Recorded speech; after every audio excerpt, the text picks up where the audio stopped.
Yeah, there we go. Goddamn. Hey. Goddamn. Hey, man, we back. I finally found a name for this segment on my channel, man. If you don't know what you're in right now, I would like for you to just get a nice little seat, maybe get your little snack. I know some of y'all getting ready for dinner, some of y'all getting off of work, some of y'all, y'all about to watch the finals, and therefore, we're not gonna be here for a very long time. But we are gonna be here for a very cool time, a very thorough time. Indeed, you know what I'm saying?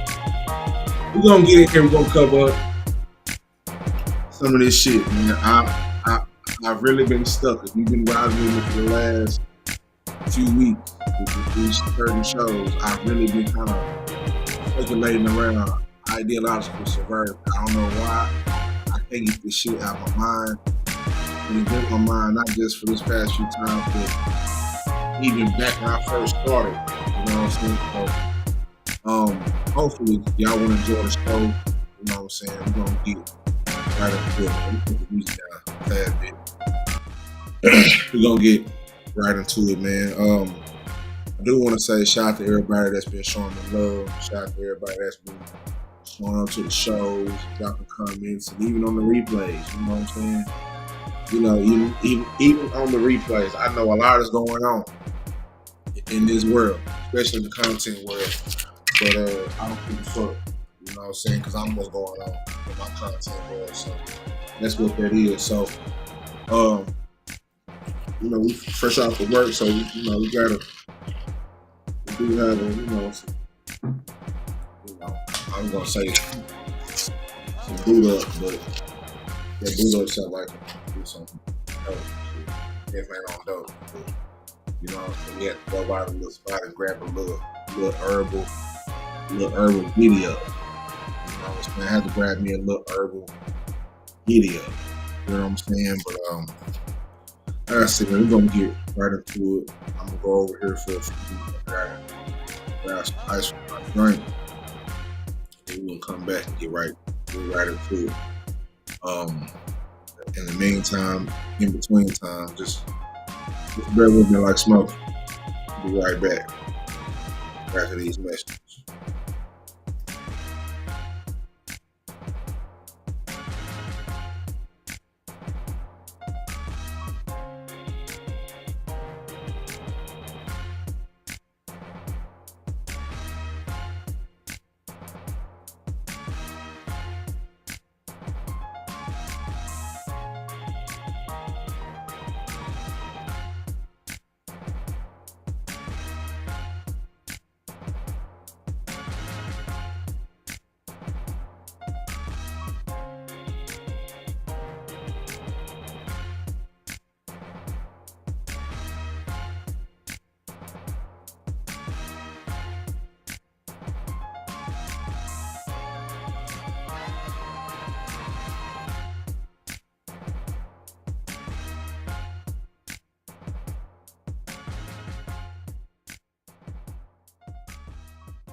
We back.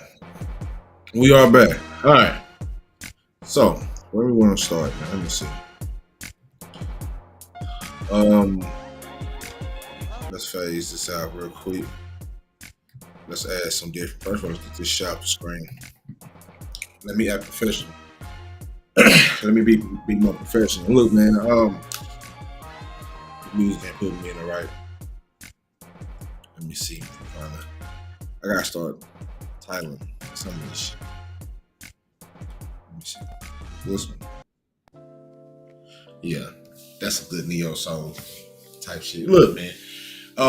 Manufactured fractions, how ideological subversion uses social media to divide black men and women. Now, I know some of y'all like, what the fuck is ideological subversion? I ain't fucking with that shit. That shit sound like something you got to go to the doctor for. And it might be for some of y'all. Some of y'all nasty, but no, man. it's two things that I pull from for this piece of content, right?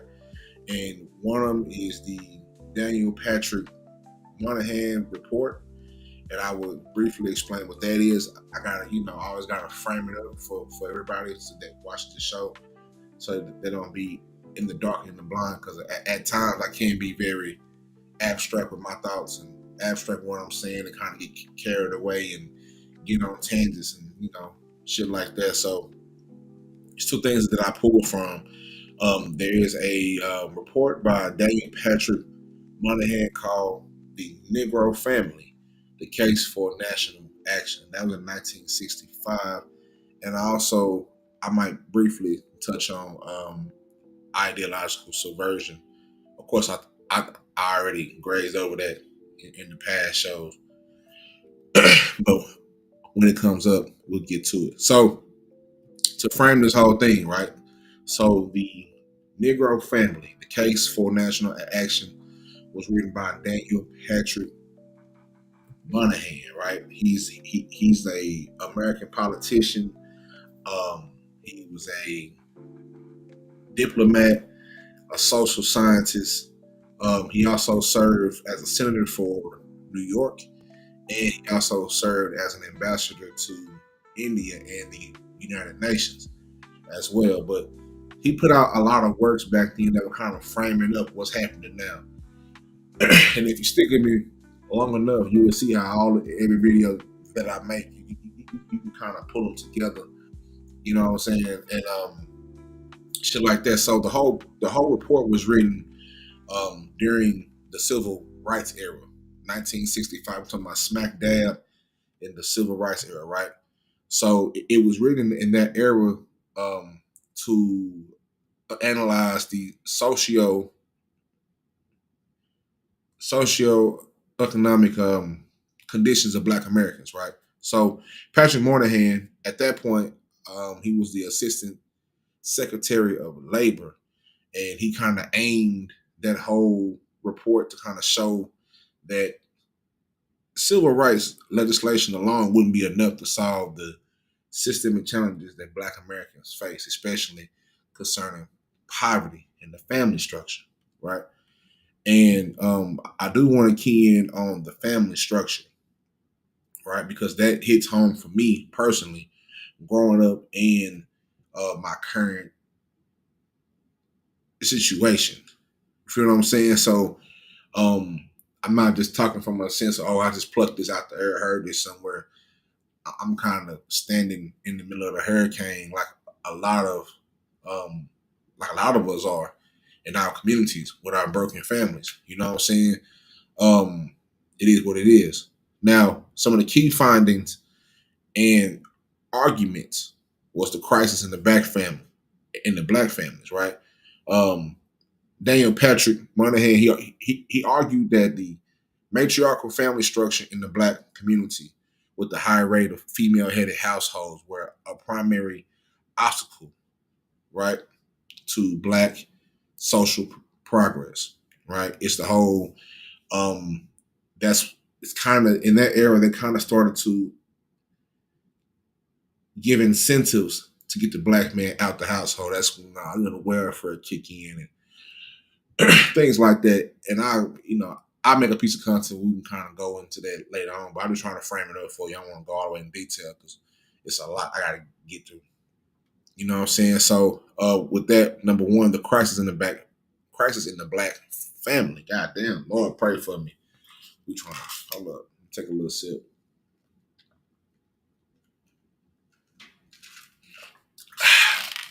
Shout out to my little Earl Giddy up. Anyway, the crisis in the Black family. Right now, at that time, 25% of Black families were headed by women, compared to 9% of white families, and he feared that this would lead to a cycle of poverty, low achievement, and social dysfunction. Right. So the fundamental problem is that of family structure. The evidence is not final, but powerfully persuasive. You feel what I'm saying? We think about what's going on right now in every layer of our society, right? Number two was the historical impact of slavery and racism, So within that report, it also, excuse me, acknowledged the role of slavery, Jim Crow, and the systemic racism in disrupting the black family unit. Monahan noted that centuries of racial oppression had inflicted deep wounds, particularly in male employment, male authority, and identity. Right? Think about if you ever heard the term of buck breaking, what they would do in front of the women and the children. They would take the strongest, biggest, blackest nigga out there. You feel what I'm saying? And break him in front of the people. Break him in front of his woman. Break him in front of his kids. You know what I'm saying? Probably rape him, beat him within the inch of, you know what I'm saying? Just whatever you can think of in front of the women and children to um visualize just some fucked up shit. You feel what I'm saying? To break the black man down right in front of his own.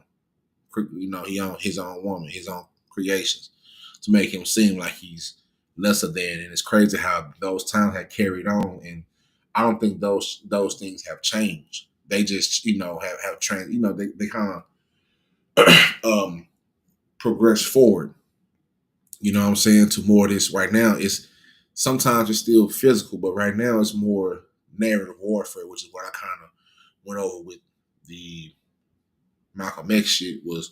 It's the narratives and how they tear down a black man and how, you know what I'm saying? And I'm going to get to that in a few. Just putting up a frame for you, right? Number 3, the unemployment, right? Monahan, he highlighted chronic black male unemployment as a destabilizing force. Job upturns, joblessness among black men remained high at that time. Mind you, it's 1965. This is the heart of the civil rights era, right? So the absence of stable male employment led to social alienation, increased dependency on welfare, and low marriage rates. So think of it like a chain. Usually the man go out and make the money. Well, it was hard to get him for him to get a job. Now, the family got to get welfare. Now, if you want this help from us, you got to get him the fuck up out of here. Type shit. So the cycle of poverty, the need for national action. Now, along with this report, it was a few criticisms and controversies, like most good pieces of content does. It starts a conversation, whether it's good or bad. The conversation is started, right? It gets people talking. So the critics accuse him of blaming the victim, of blaming black mothers for social problems caused by systemic racism, which is, I believe when I read it, far from the truth, but you know how it goes. Now, other black leaders and scholars fear that the report stigmatized black culture, portraying it as deviant and or inferior. Um, Others claim that it was used to justify punitive welfare reform rather than investments in black communities. And then, you got people who later argue that, it raised valid warnings about family disintegration and the economic neglect. You feel me? But a lot of these solutions he proposed were ignored in favor of blaming black families. You feel what I'm saying? And so whenever you get the time, I might find that link and drop it somewhere. Take time out to read it. Fuck it. Go on YouTube. You ain't even gotta read no more. Just go on YouTube. It's somebody that's already on YouTube and explaining everything. Let's type it in and see what you come up with. You feel what I'm saying? At this point, there's no excuses for misinformation. Well, not misinformation, but not being informed. You feel what I'm saying about what what's going on, and even when you look at this content, right? Don't just stop right here and go in other places and kind of, okay, I see what he was trying to get at, and form your own opinion and kind of get back to me. Because even if you even if you watch some content of mine and you got an idea, shit, shoot me a question. I don't be doing shit. I be doing what real niggas do. We out getting money, working. You know what I'm saying? Just trying to stay out the way. You feel what I'm saying? Trying to stay safe. But if you got a question, man, just shoot at me. We can have that dialogue. You know what I'm saying? That's something I'm very open to. Throw it in the chat, throw it in the comment section, shit like that. You know what I'm saying? Um, on either platform, it don't really matter. So that legacy and long term impact of the Moynihan Report influenced decades of public policy, social science, and political discourse about race, poverty, and family structure in America. And it also became foundational text for certain debates on Black masculinity, fatherlessness, the role of the government, and social, um, I guess, social matters, welfare reform as well. So, um, in a takeaway from this frame, I'm just trying to frame it for you before I really, this is the appetizer. You know what I'm saying? This is when you get the chips and salsa before they bring your meal out. You understand me? So the Moynihan Report basically warned that the struggle for Black equality couldn't succeed without addressing the breakdown of the Black family. Now, a problem rooted in centuries of oppression but demanding urgent national attention, is lasting impact lies as much in its insights as it in its controversies. You feel what I'm saying? So just a little framing, and I also got a timeline. And I won't go through the timeline for the sake of time, but what I might do is I need y'all to go and subscribe to Substack, because I'm gonna drop some of these like back notes and timelines and shit to kind of tie it together on my Substack. Y'all can kind of go back and forth with it and kind of, so like I said, man, this shit ain't for everybody. You know what I'm saying? I know it's a lot of niggas out there just gonna go through life willy motherfucking nilly and not give a damn, and you know what I'm saying, bitches that gonna keep going through life, and every time somebody shakes some ass, hey, hey, hey, and that's their whole life. It's, hey, hey, hey, that's their whole life. It's, hey, hey, hey. You know what I'm saying? I'm not telling you not have fun, but at some point, where's the balance at? You know what I'm saying? If you're not trying to get better, if you're not trying to recognize some of these things that's really going on, especially nowadays when everything is getting kind of tricky with the AI, you know what I'm saying? Go ahead and fuck with it. I don't give a damn if you ask goddamn Chat GPT or DeepSeek or whatever the fuck you use, who came first, the chicken or the egg. I don't give a fuck what you ask, but just fuck with it so you can kind of see. Don't just be. You know what I'm saying? Like, don't just, you feel what I'm saying? So this shit's not for everybody. You know what I'm saying? And I know how abstract I can get with some of my thoughts. They can kind of come from left field. Been happening my whole life. Anybody that knows me kind of know this nigga kind of whatever. But at the same time, I'm not ashamed to kind of give my thoughts out, because that's how we build, right? You know what I'm saying? I'm not scared of being wrong, or this whole thing is made to build. Because if somebody knows more than me, my first reaction is not to say, "Oh, that nigga, don't know nothing." My first reaction is, "Okay, well, shit, I'm listening." Matter of fact, let me get my pen out. Let me get my sticky notes. You feel what I'm saying? I got sticky notes right here. You know what I'm saying? Let me learn. You know what I'm saying? That's the whole point of being intelligent. It's knowing information and retaining it. But a big part of being intelligent people miss is the part of not knowing and asking questions and going out and seeking the information. That's what niggas be missing. You feel what I'm saying? And at this day and age, in the information age, low key, it ain't no excuse. You feel what I'm saying? It ain't no excuse. So we're gonna go ahead and jump right into it, right? This is a lot, but we're gonna get through it. Get that up here. So we're gonna start at this right here. So as far as the intro, right? So in 1965, the Moynihan Report warned of a tangle of pathology within Black communities, pointing fingers at the structures of Black family, particularly the prevalence of single mother households. Now, it was kind of wrapped in academic language, but to a certain extent, the report somewhat reinforced a dangerous narrative. And it takes certain people to kind of say certain shit, and it may shake up some shit. You know what I'm saying? But that dangerous narrative kind of became true. And the dangerous narrative was that the dissolution of the black family was primarily due to the internal than it's systemic. You feel what I'm saying? But how does it get to be internal more than systemic? In my opinion, it's a little bit of both, right? It's a little bit of both. You know, if you take the strongest, biggest, blackest, you know what I'm saying, nigga out here doing the most, and you break them in front of your family, like that's something that's a feeling that's it's peculiar, it's unnatural, but it hurts. You feel what I'm saying? So you to be a black man in this country, and you big and strong, your kids they look up to you, and you know what I'm saying, that something happened, and then your family, you know what I'm saying, like that's a weird feeling. I can't quite put it, you know, whatever, but that's what some scholars think about this report, right? The truth is, in my opinion, it's a little bit of both. I'm not kind of say the truth is, in my opinion, that's crazy work, but hey, this is the prescription. We freestyling, learning as we go. You feel what I'm saying?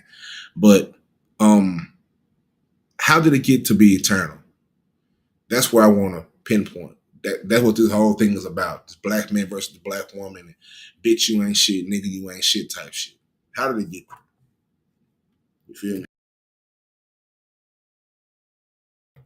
How did it get there? You know, how the fuck did it get there? Now, if you fast forward to the digital age and the same ideological frameworks have been upgraded and repackaged, right? And this time through social media, TikTok threads, and YouTube podcasts, and everybody saying this is what real men want. This is what real women want, and everybody knowing what you know what I'm saying. All that weird whatever shit. This algorithm-driven content loop, viral gender war shit, fresh and fit niggas, all man of spirit niggas. Everybody all of a sudden became experts at shit all of a sudden, especially about relationships and you the alpha male, the alpha female, the alpha, the beta, and you know what I'm saying, all that extra shit. You feel what I'm saying? That kind of, in my opinion, I think some of those conversations are good, but they don't have any context, or if it's coming from a person with convoluted thoughts and they fucked up in the head, like just think about this, right? Of how many stupid motherfuckers you know in your life right now. Take your time. You got a little bit of time. We ain't gonna think about how many people in your life are like dumb as hell. So let's say you know 5 dumb people, all right? 5 dumbass people. Four of them start making content. One of them, maybe 2 of them get you know, start getting followers, and now once they done got to the point where they getting hundreds of thousands of followers, now all of a sudden that they become important in this new age when it's like, who is this motherfucker? Like, who is this nigga? You know what I'm saying? Who deemed him important? You know what I'm saying? People like, oh, he might be telling the real because he got all the people in there. They just might be on the same dumbass shit that he on. You know what I'm saying? So you got people who are here blind, leading the blind. And that's one thing that I take pride in when making content is I make sure that I have to frame it up. I do have a process, even though all in between, I will freestyle and, you know what I'm saying, Euro step my way around and get to my, you know, basket. You feel what I'm saying? But if I don't read about it, or if I don't really know, then I don't talk about it. You feel what I'm saying? If I ain't been through some shit, I don't have to look at some shit. I just speak from my mind and my heart and my experience. But say for instance, I can't sit here and tell you how to get $1 million because I ain't even hit $1 million yet. You got a nigga telling you how to get $1 million. They ain't even hit $1 million. That makes no sense. You see, you got a bunch of people who thinking that they're experts, and that's why I say one thing I always learned from my pops was to stay in the mindset of a student. Because people like the best teachers that we ever had they always kept something new. They always kept something vibrant. They always kept something, you know what I'm saying, snazzy, add a little pizzazz to the shit. You feel what I'm saying? They was always the ones that always stayed in my mindset of a student because you're never going to know everything. I know it all, know nothing at all. So if you stay in the mindset of a student where you always, it don't matter how much you know, it's always something that you don't know. So why not stay in the mindset of a student and kind of learn this shit? And that's why I kind of do what I do. But it's a bunch of dumbass people talking about shit that they know nothing about. And it's embarrassing, but they got millions of followers, and it's sad out here. It really is. But algorithm-driven content loops, viral gender war debates now serve as virtual battlegrounds where black men and women are subtly and often overtly pitted against each other, deepening a rift that begins with policy and continues through pixels. Right? Um, one motherfucker I don't fuck with, or them fresh and fit niggas. You know that one nigga, that mind games nigga. And I've been on this top a whole lot over the years. You know what I'm saying? I know I ain't about it, y'all, but I don't give a fuck. Especially now, I'm back on Twitter. I'm adding everybody getting shot. Pimp. You feel what I'm saying? But it's gonna take niggas like me who ain't scared to say some shit to be like, nah, nigga, you really ain't. First of all, his name ain't Mind Games. Second of all, they got some photos of him doing some wild shit. You feel what I'm saying? All in the bed, cuddled up with another human being, another male human being at that. So I don't know where the nigga came from or who he is, and he a fed and all type of shit. But you know, I done seen him and people at his platform. They don't put their hands on black women, and didn't nobody come and say shit. Did nobody come and try to whoop them niggas? I mean, some niggas did try to come and whoop them niggas, but you know what I'm saying? Like you can't. These type of niggas that have that have a say. You know what I'm saying? The nigga with a goddamn little the Joker gun that got nigger shoot the gun out and got nigger on, like they got him sitting around people that he shouldn't be sitting around. You hear what I'm saying? And that's part of this bullshit as well. So let me go ahead and get into it. So the roots of the division from the census is what made the Monahan report so controversial was the position that he painted the black family in, which is once you get this man at the house, right? Because it kind of identified, okay, hey, if we get him out, then we can really do what we gotta do to get these. You know what I'm saying? Once we get this man out of here, see, the black man, the man in the family, he provides a structure. He provides, like I said, a structure. So once you get him out, and we just live with the woman, and we can pull on, and she needs us because she needs the funds now. You know what I'm saying? Not only can she do away with him, but still get like that's one of the coldest finesses in my opinion of all time for somebody to say, you know what, you don't need this man in this house. You didn't have this family. You got these babies. You know what I'm saying? All this attitude of I don't need no nigga and all this shit. Okay. Now you got these little niggas out here running around with these switches, emotional as hell.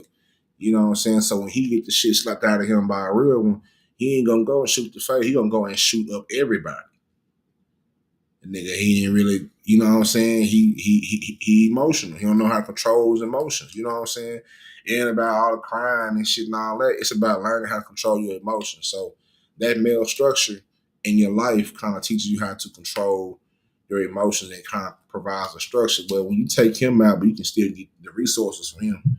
So you can take him out the house, and you can still extract his resources. And we're going to give you resources. That's what we're going to give you: housing, give you food, give you that. So, shit, Uncle Sam, shit, in today's time will be the side nigga, and Uncle Sam is a lot of bitches side nigga. No, I'm gonna stop saying bitches, but a lot of women's side niggas. You know what I'm saying? Giving you fun, giving you food stamps, giving you this and that, where you can go off on the internet and say, I don't need no man for this, I don't need no man for that, but you know, see, you know what I'm saying? So it's odd, but that's why I try to boil it down to where did this shit start?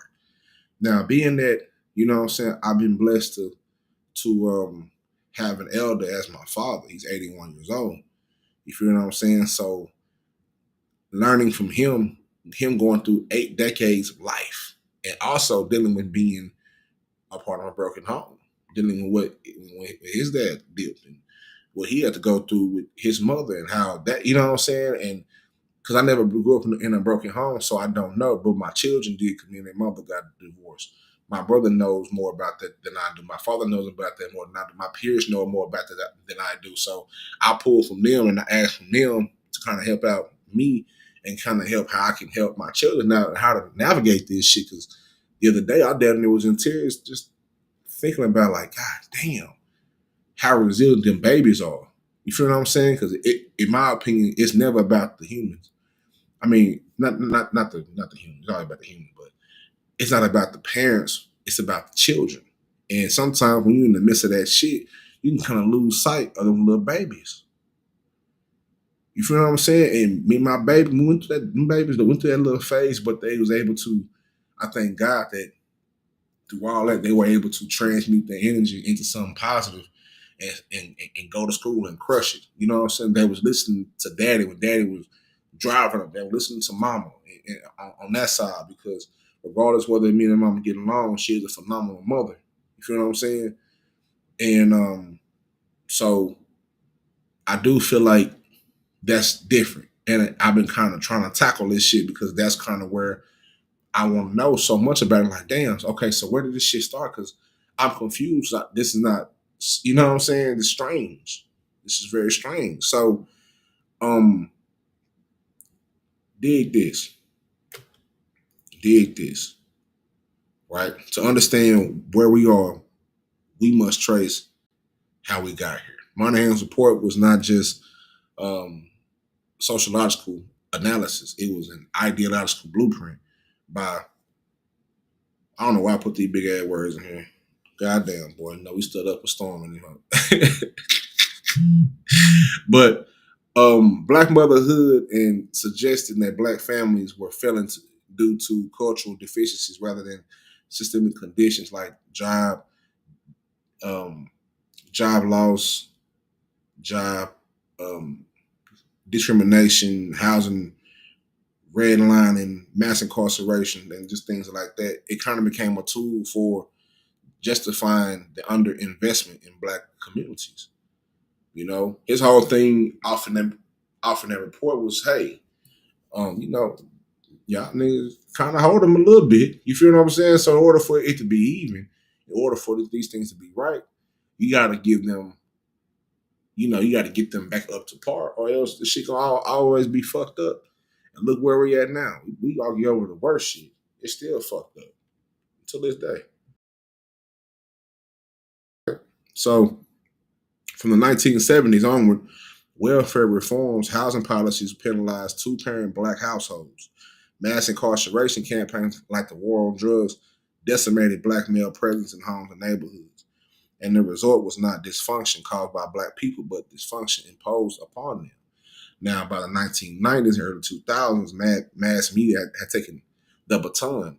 Now you got the reality TV shows, the music videos, the music and talk shows painting black relationships as volatile, transactional, and toxic. Fast forward to today, social media has become the new front line where trauma is commodified and intergender conflict is content. You understand what I'm saying? We get on this goddamn microphone, you know what I'm saying, and we're gonna talk shit about, hey, black woman ain't shit, the bitch can't cook. Say, man, the bitch fine, the bitch ass fat, but she can't cook, man. The bitch went there and burned water, baby. You feel what I'm saying? How you feel? But she fine as hell though. Yeah. Shit's stupid. You know what I'm saying? Women get on here, niggas ain't shit. And you got the women who done been hurt so many times, they get on here and put that sad music behind them and say, black women, they ain't shitting. If you know what I'm saying? And I be sitting there like, oh my God, like what? Now I don't have a problem if we having a conversation about our communities and how we can get better, but a lot of this shit is just bashing each other. You feel what I'm saying? And the 20th century, or better yet, if the 20th century was about institutional control through policy, then the 21st century is about behavioral control through platforms. All the videos that I'm doing, that I have done in this past, have been about platforms, content, algorithm, platform, content, algorithm. You got to pick up on it because that's what's important. That's where we at now. Content, the algorithm, we chasing it. We don't really know what the fuck it is, but we trying to chase it, and it's weird. It's also putting shit in our mind. You know what I'm saying? It's weird, and that's kind of where the ideological subversion comes in, because one of the ways how they creep that shit in is through the content. If I keep showing you black men getting murdered, black men getting murdered, black men getting murdered, this neighborhood ain't shit, these hoes ain't shit, y'all neighborhoods ain't shit, y'all people ain't shit, y'all whatever ain't shit, eventually to the person that has a mind like motherfucking Plato, they gonna go out here and echo that same shit. And believe me, trust and believe me, it's more motherfuckers out here with minds like Plato than there's people who actually use, you know what I'm saying, the left and the right side of the goddamn meat brain. You feel what I'm saying? Left, right, and front to back, like UGK. Top, front, and back, side to side of their brain. It ain't that many people that use all parts of their goddamn meat brain. You feel what I'm saying? But you know, the destruction of the black family, it didn't stop at welfare checks and prison bars, right? It evolved. It's now it's more sophisticated, it's more personal, it's more pervasive, right? And with social media is the new plantation, in my opinion, and the currency ain't cotton, it's conflict.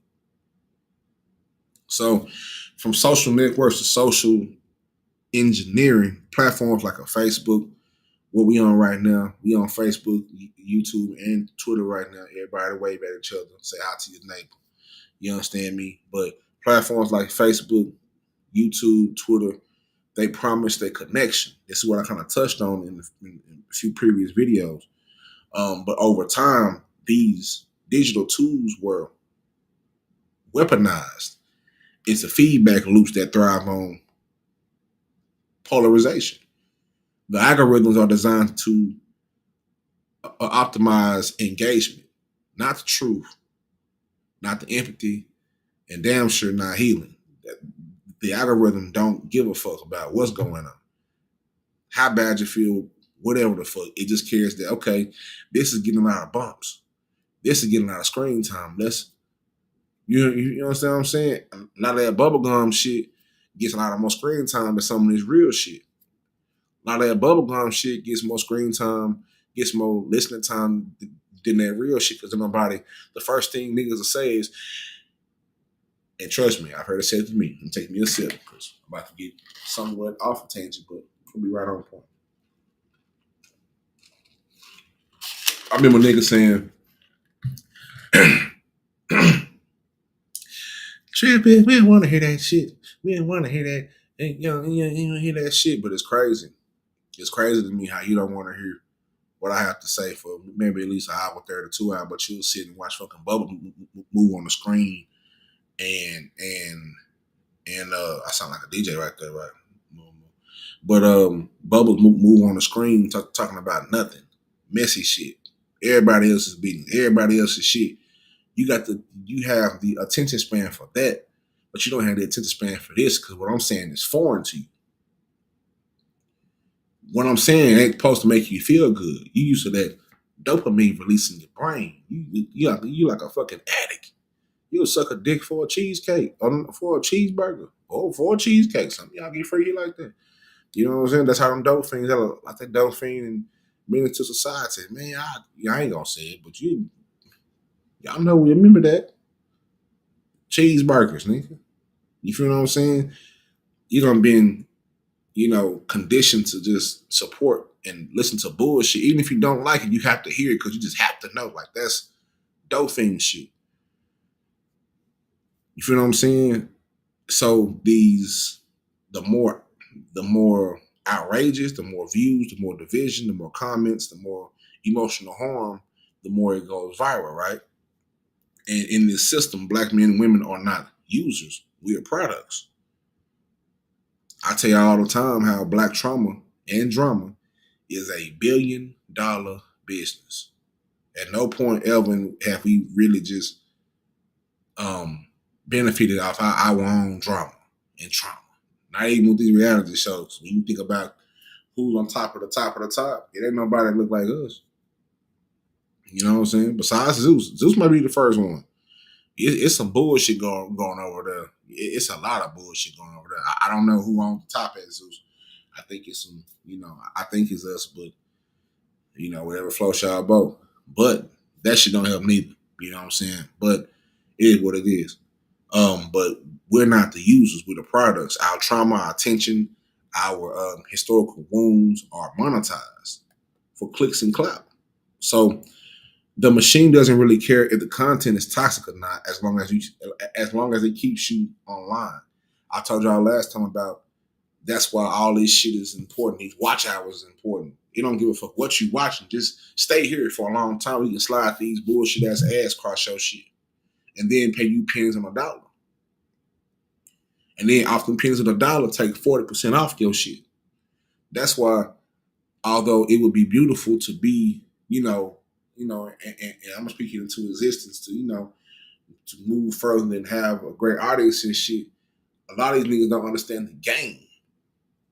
You feel what I'm saying? You feel me? You getting paid pennies on a dollar already for your content. And then they're taking 40% off of that. And because I haven't gotten, the reception that I would want to get off my content, it led me to find other ways to kind of let me figure out how I can make some money with this shit. And I told niggas a long time ago, if you puss ass niggas ever, if you hoe ass niggas, excuse my French forever, if you fuck ass niggas ever let me learn how to make money off the content just without all the rest of this shit, niggas in trouble. And when I did that, niggas is in trouble. Cause I know now. I know what it's about. It led me to learn the game. Like that's the whole thing. Like you can't really just sit here and just go on here for 2 months and say, oh, it ain't working no more. Fuck you. No, you gotta work through the grind. Like some people get on early, some get on late. But if you really working to increase your endurance on this marathon shit, then you gonna do whatever it takes. You gonna fight whatever you gotta fight. Shit, you gotta get the number one headband. Shit, all my Afro Samurai niggas, y'all know what that number one headband come with. You know what I'm saying? It come with a lot of death, a lot of slaughter. You know what I'm saying? A lot of dip, ducking, and dodging, a lot of pain, all type of shit. So that's what it is in this game with the algorithm and all this whatever shit. But let's just say, for instance, you're a black woman who watched one video about dating frustrations, and your entire feed is flooded with content framing black men as untrustworthy, lazy, or emotionally unavailable. And if you're a black man, imagine you listen to one of these niggas talking about these podcasts about feeling underappreciated and how it leads to a stream of reels criticizing black women's independence and tone of or expectations. Now, all this does is that creates a hyper curated echo chamber where the nuance is erased and the extremes are amped up, and the healing is, well, it ain't really there. It's buried all beneath engagement metrics. And this is not by coincidence. Everything is by design. You feel what I'm saying? It's behavioral economics, where the attention is what's the word I'm trying to use? Let's go. SAT word. Let me find it. God damn it. Manipulator. Let's just stay with that for our fucking, yeah. Let's stay with it. The attention is manipulated through emotional triggering. You feel me? And a lot of these platforms profit by transforming historical wounds into endless scrolling loops of psychological warfare. And that's where I kind of connect what went on around the code. I always like to, I like watch history shit. So the Cold War was like, it wasn't a physical war. It was the first It was like, we gonna stand off. We gonna do some shit. We gonna do some shit over here. We gonna do this shit over here. You know what I'm saying? And it kind of looped around to what this shit is right now. Ain't nobody trying to get physical, but throughout the years we've learned, if I can tear you down on this media shit, if I can tear you down, I won't even have to fucking touch you or be by you. I can tear you down. Niggas is tearing each other down from right in their seats. I saw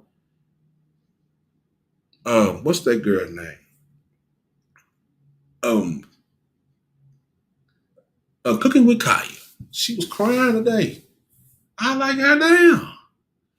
You know what I'm saying? That pressure of them people, like, you know what I'm saying, just saying all that mean and whatever shit, like, that's just the algorithmic shit. Like, and it's all, you know what I'm saying? It's weird, but she broke down. She broke down. That's how serious this shit be. You know what I'm saying? Nobody gives a fuck. They gonna clip that shit and make fun of that girl because nobody gives a fuck. That's why when you are creating content, you gotta have a little tough skin because it's gonna be some weird, lame, funky ass nigga somewhere in the corner or somewhere talking that shit about something they don't even motherfucking understand or won't even try to understand. You feel what I'm saying? Just because they don't like the way you talk, the way you do your shit, the way whatever, like, and they just don't like the shit. So these niggas is agents and just getting you the fuck up out of there. That's what hoe ass niggas do. You feel me? But like I said before, this is not a coincidence. It's all by design. Now, the rise of trauma influencer industrial complex. Now, it's a digital economy based on keeping black men and black women in conflict. You feel what I'm saying? All that positive shit would not get nothing. And at this point, we all know that shit. If it's something positive, it won't get no views. It won't get no shows. It won't get no algorithm. Whatever the fuck that is, it won't do none of that shit. But let me go on here and say, fuck these black bitches. Let me go on here for a week straight and say, for a month straight and say, I'm gonna tell you about these funky black bitches, man. Tell you about these funky black hoes, mismatched socks, funky bro. Yeah, I'm gonna tell you about the, you know what I'm saying? Let me just tear it down. You feel what I'm saying?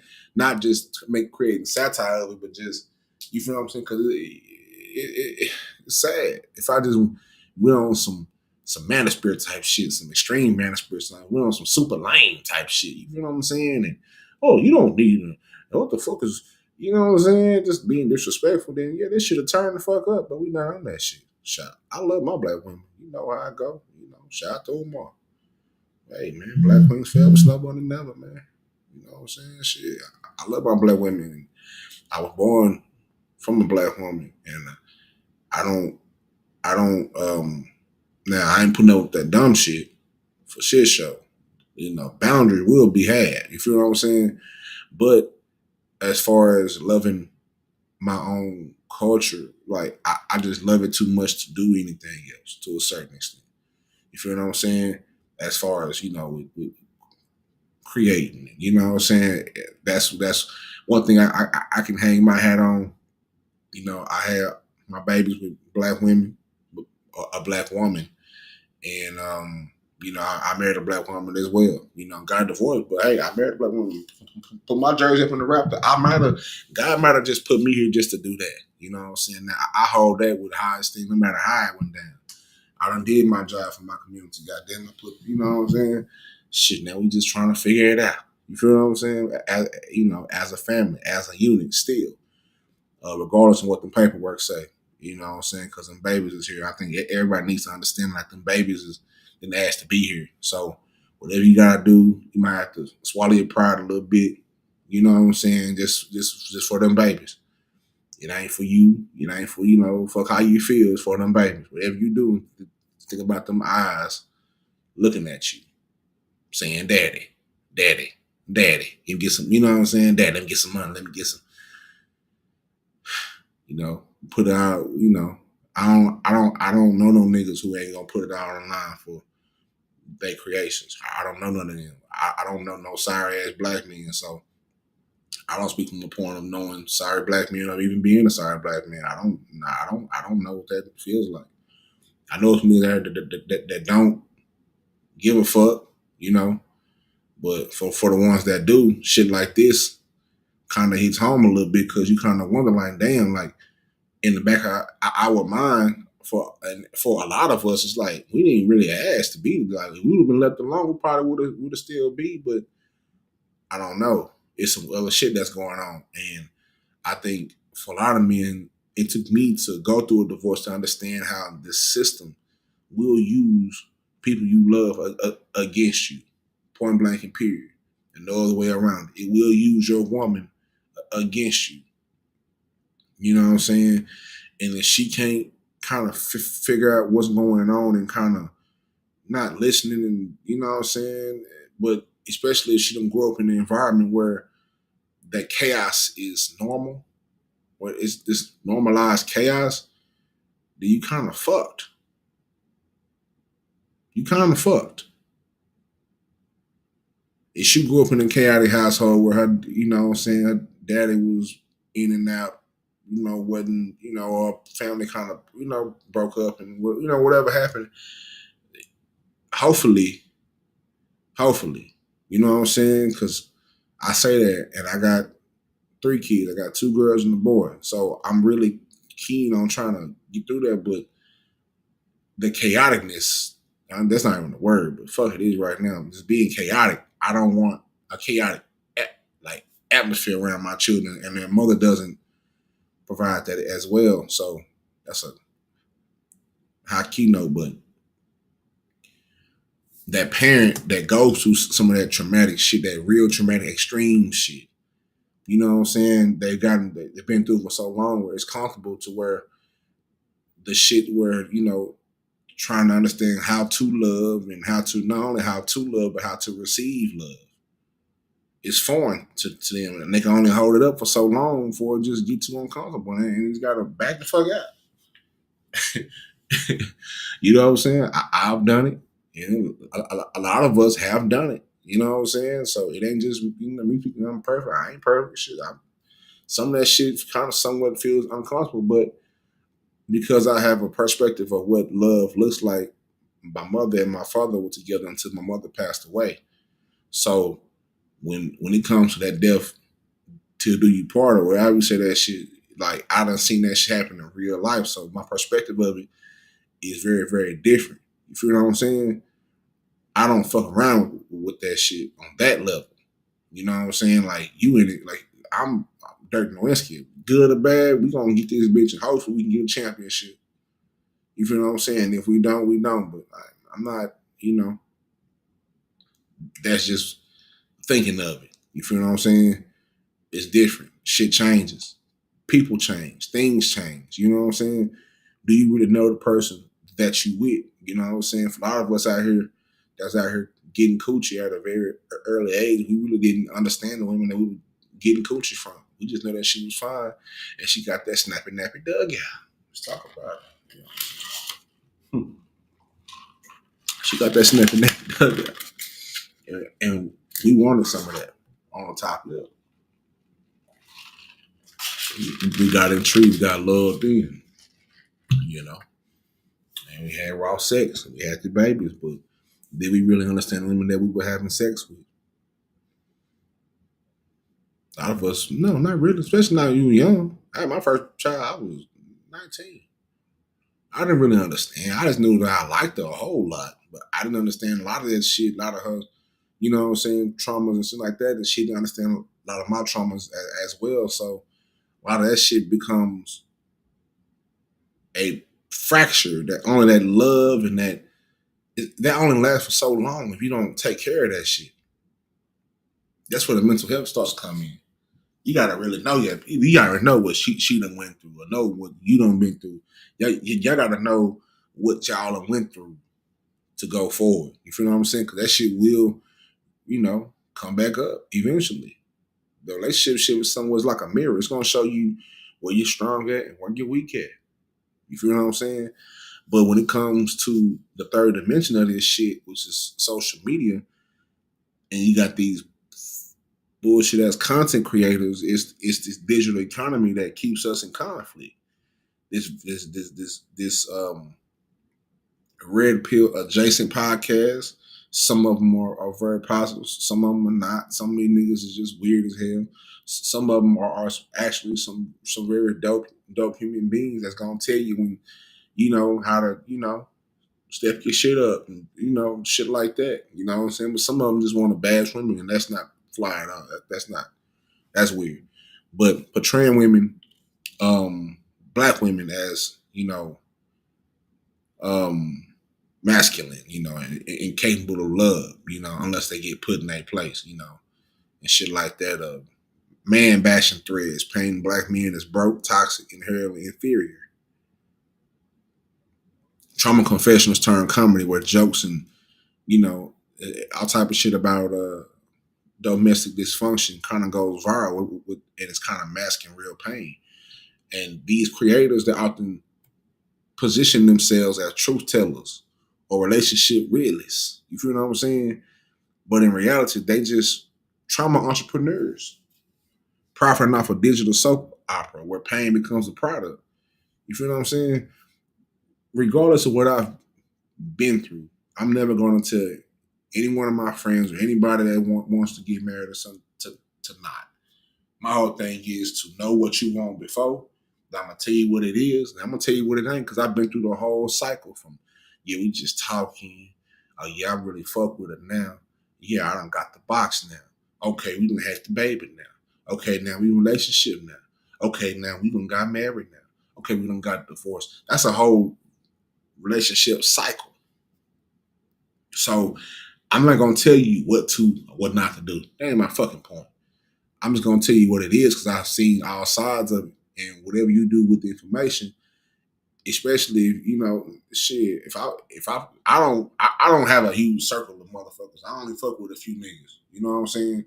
So all my partners, if they need or not need want information, I'm gonna tell them. I'm not gonna whatever they decide to do. I'm standing right there with them. I'm motherfucking me. What was that in the international players anthem? I'm Andre 3000, nigga. I'm just here to help. Whatever, nigga. Whatever. We just here. You know what I'm saying? We here to help. We here when it's good, here when it's bad. Real nigga type of shit. That's what real friends do. That's what real family does. You feel what I'm saying? It ain't just when it's good, it's when it's bad too. You know what I'm saying? It ain't just when it's happy, it's when it's hurting. Shit. When it's time to heal, right there. That's what it's supposed to be. But these content creators don't have that type of heart in them. But these niggas is cowards. A lot of these niggas is cowards. You know what I'm saying? So they just profit off that pain type of shit. And a lot of the followers, a lot of them are not really hateful. They just hurting. And when you hurting, you look for validation, healing, understanding of what the fuck you going through. When I first came to the internet, I was lost in the sauce, strummed the fuck up. Probably shouldn't have been on here as a subscriber. Probably shouldn't have been hitting no panels. Probably shouldn't have been creating content at that point because I was fucked up. But I had to find a way to get this shit out. And it was kind of a weird moment in my life. First time in my life, I was like, damn, what the fuck is this? What the fuck just happened? Mind you, I got divorced during COVID time. So everything was like this. By June, paperwork. By November, everything good. Everything good. Clear. Boom. Divorce. In the span of June, July, August, that's about 7 months. God damn, what the fuck happened? You know what I'm saying? God damn. You feel me? So it's like, God damn, nigga. So my mind was fucked up. It's fucked up. And I had some shrooms on me. You know what I'm saying? And I couldn't fuck it away. You know what I'm saying? I couldn't drink it away. I couldn't smoke it away. I'll try all that shit. All that, I'm gonna get another bitch. Fuck the dog shit out. Okay, you can do that, but nigga, after you wipe yourself up and tell her, hey, I'm gonna see you later on. Shit, nigga. Once the bitch leave or once you in the car by yourself, you are again by yourself, nigga. It don't matter what you do. You cannot escape that shit from really doing the work, looking at yourself in the mirror, nigga. I told you about the time I was in the mirror over a bitch house, I wiping my nuts off with the soap, looking at myself like, nigga, what are we doing? Lost. You feel what I'm saying? So a lot of people that are the followers, they're not hateful. They just hurting right now. You feel what I'm saying? They're looking for validation and healing and understanding. They don't, but instead of trying to find it on their own, they're kind of being fed content that confirms their worst fears about the opposite sex. And it kind of poisons the capacity for everything else. The trust factor is gone. You feel me? So that social media shit is not, it's not the source, it's the stage. That's all it is. Now, we're gonna move down a little bit, right? So psychological warfare, subversion by design. The most powerful form of welfare is not welfare. The most powerful form of warfare is not physical, is ideological. Is when the target doesn't even know a war that's being waged. Social media didn't just become a stage for black gender warfare by accident, right? What we're witnessing is the digitized continuation of a Cold War tactic once known as ideological subversion. It's not conspiracy, it's more strategy. Now, in the black community, it's playing out in high definition 24/7 with likes, shares, and ad dollars. You feel me? Um, this is on three. Yeah, it's on three. The term gained public in the 1980s when former KGB informant Yuri Bezmenov described the method of psychological warfare used by foreign states to destabilize target nations from within. But its methods are universal and deeply familiar to colonized people. You got four stages of it. Go briefly through it, right? Demoralization, to destroy the confidence in values, culture, and family structures. Destabilization, to undermine institutions like education, media, undermine institutions like education. I need a button. I need some bombs and shit, gunshots and shit. Education, hit the cash out. We're trying to build a platform. Come on, we need guns and bombs and all type of weird drops and shit, like the mother niggas do. All right, now undermine institutions like education, media, and relationships. Now, three is crisis, fuel division and chaos until collapse seems inevitable, and normalization, to introduce new values that serve the oppressor's interests. Now, if all that shit sounds familiar, we've been living right in this shit the whole time, right? So the subversion in the black community, that's what we're talking about. We're talking about us. This is our shit. Black folk problem. You know what I'm talking about? So the subversion in the black community is somewhat of a mirror turned weapon. Now, for black people in America, ideological subversion is not new. Slavery did it, right?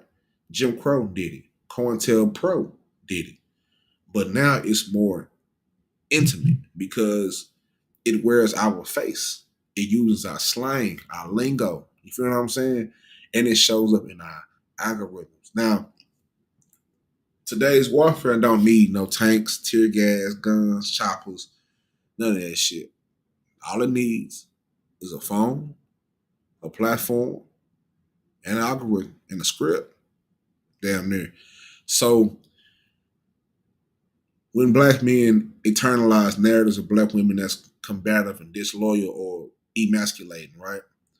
And when black women in return internalize narratives of black men as emotionally stunned, no, not emotionally stunned, but emotionally stunted, violent, and disposable even.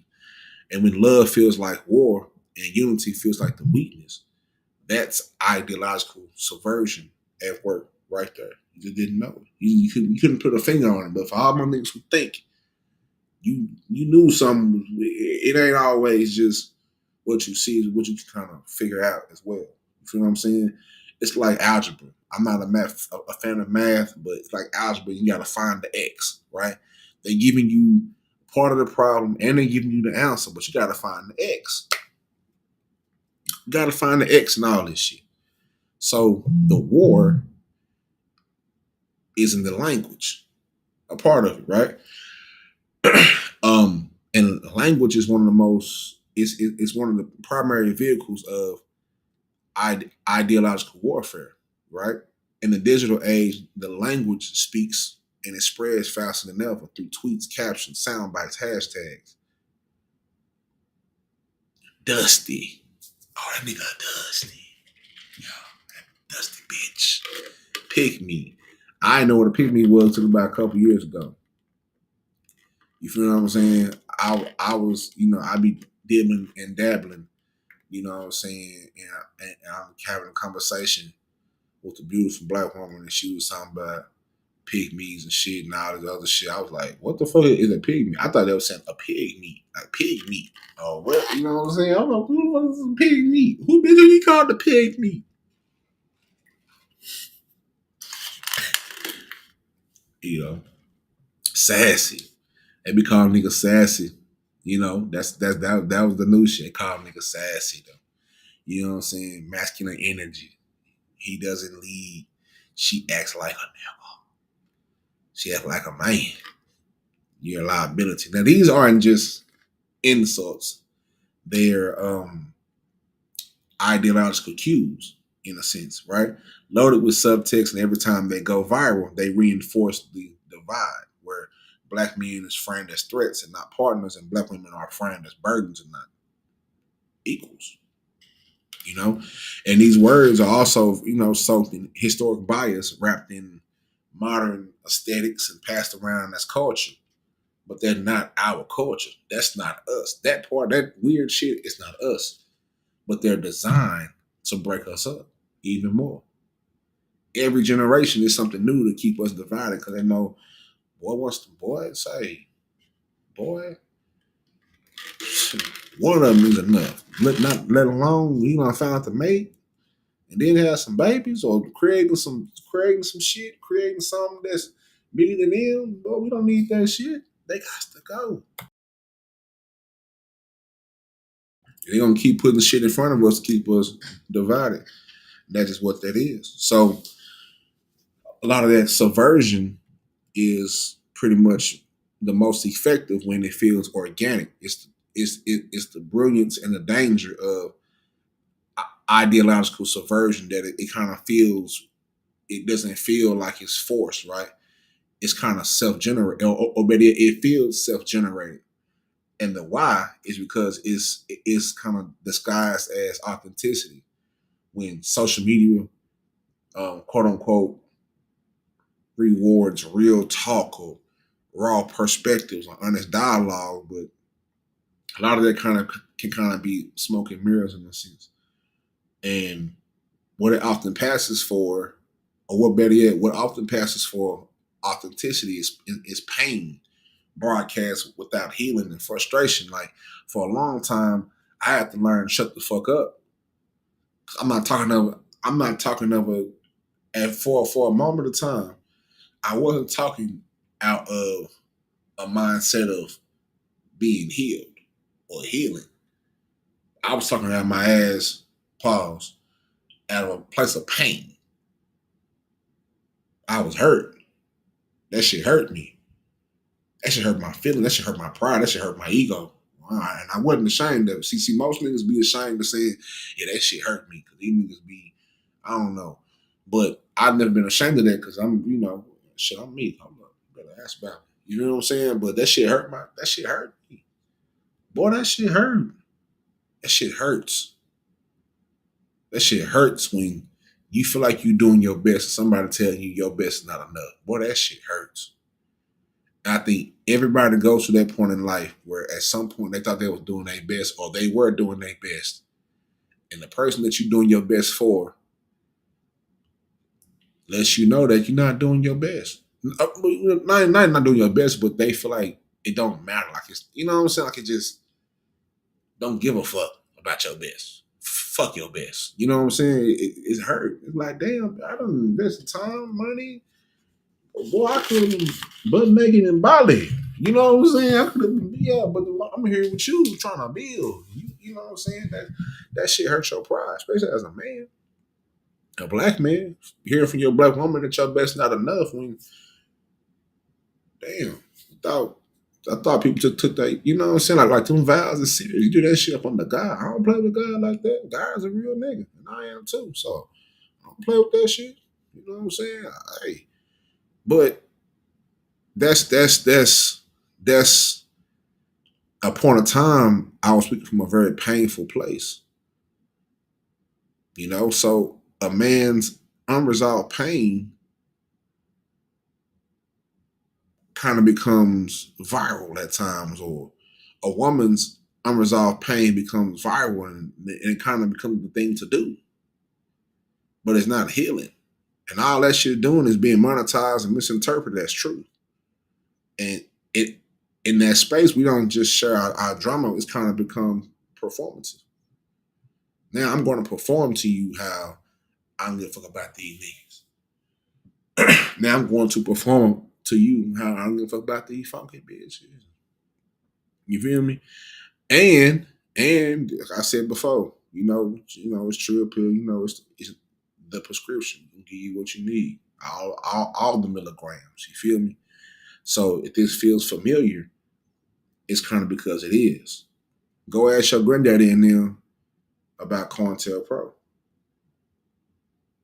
Go ask them about the program. Go ask your elders about who was living in that time about the program, COINTELPRO.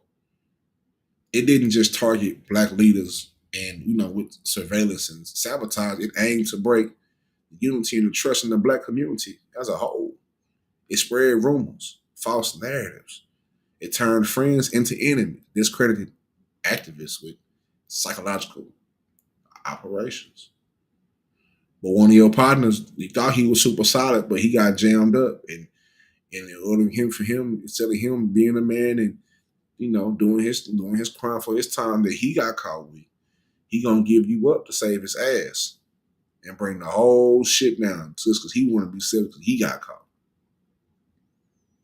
Go look up William O'Neill.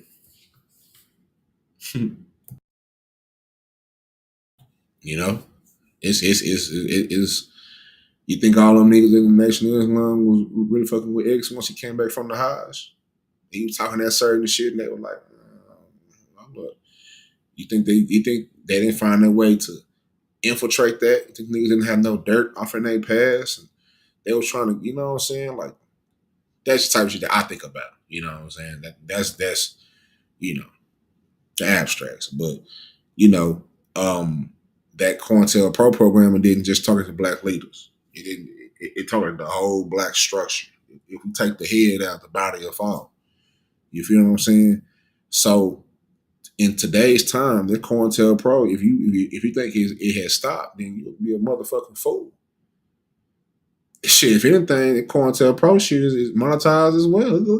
Look at all these snitching ass niggas. They get on podcasts and tell it what everybody did, how they did it, where they did it at, who they told on, and coming home, and nothing happening to these niggas. Niggas is scary times. But in today, COINTELPRO don't really need to be. It don't need to plant no informants because shit, a lot of these humans doing the work themselves on the camera, in public, for free. We discredit each other, we label each other as enemies, and we abandon the idea that black love is worth fighting for. And that's not growth, that's subversion. But the real enemy, is unseen, and they're always present. So while we online debating what you gonna bring to the table, or I'm gonna bring this to the table, who paying the bills 50-50? Yeah, niggas was having 50-50 discussions. Like, and niggas looked at me crazy. And I just said, how about let's just make sure the bills is paid? However they get paid, let's pay the motherfucking bills, bitch. We ain't gotta be who? Oh, but my granddaddy, he always pay all the bills. Well, good for your granddaddy.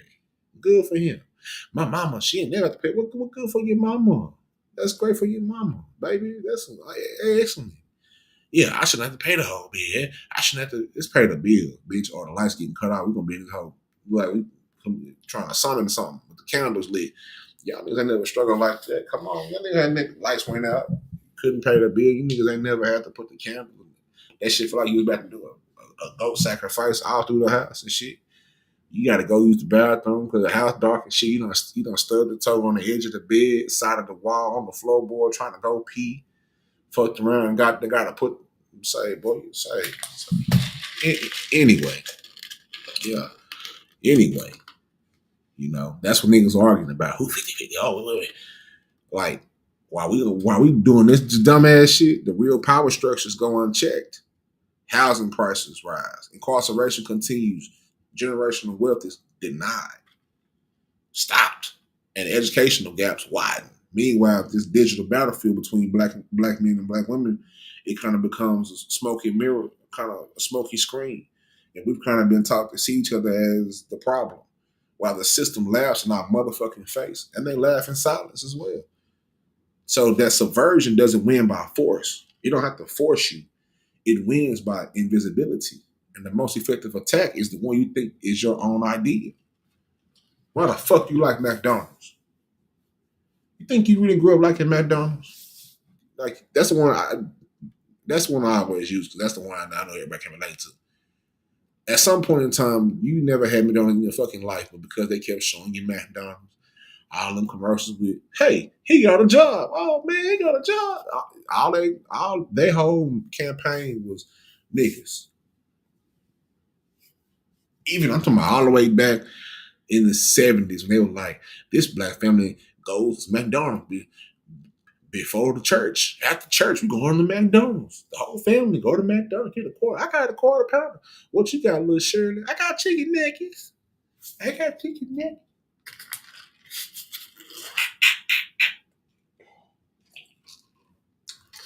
What you got, Samson?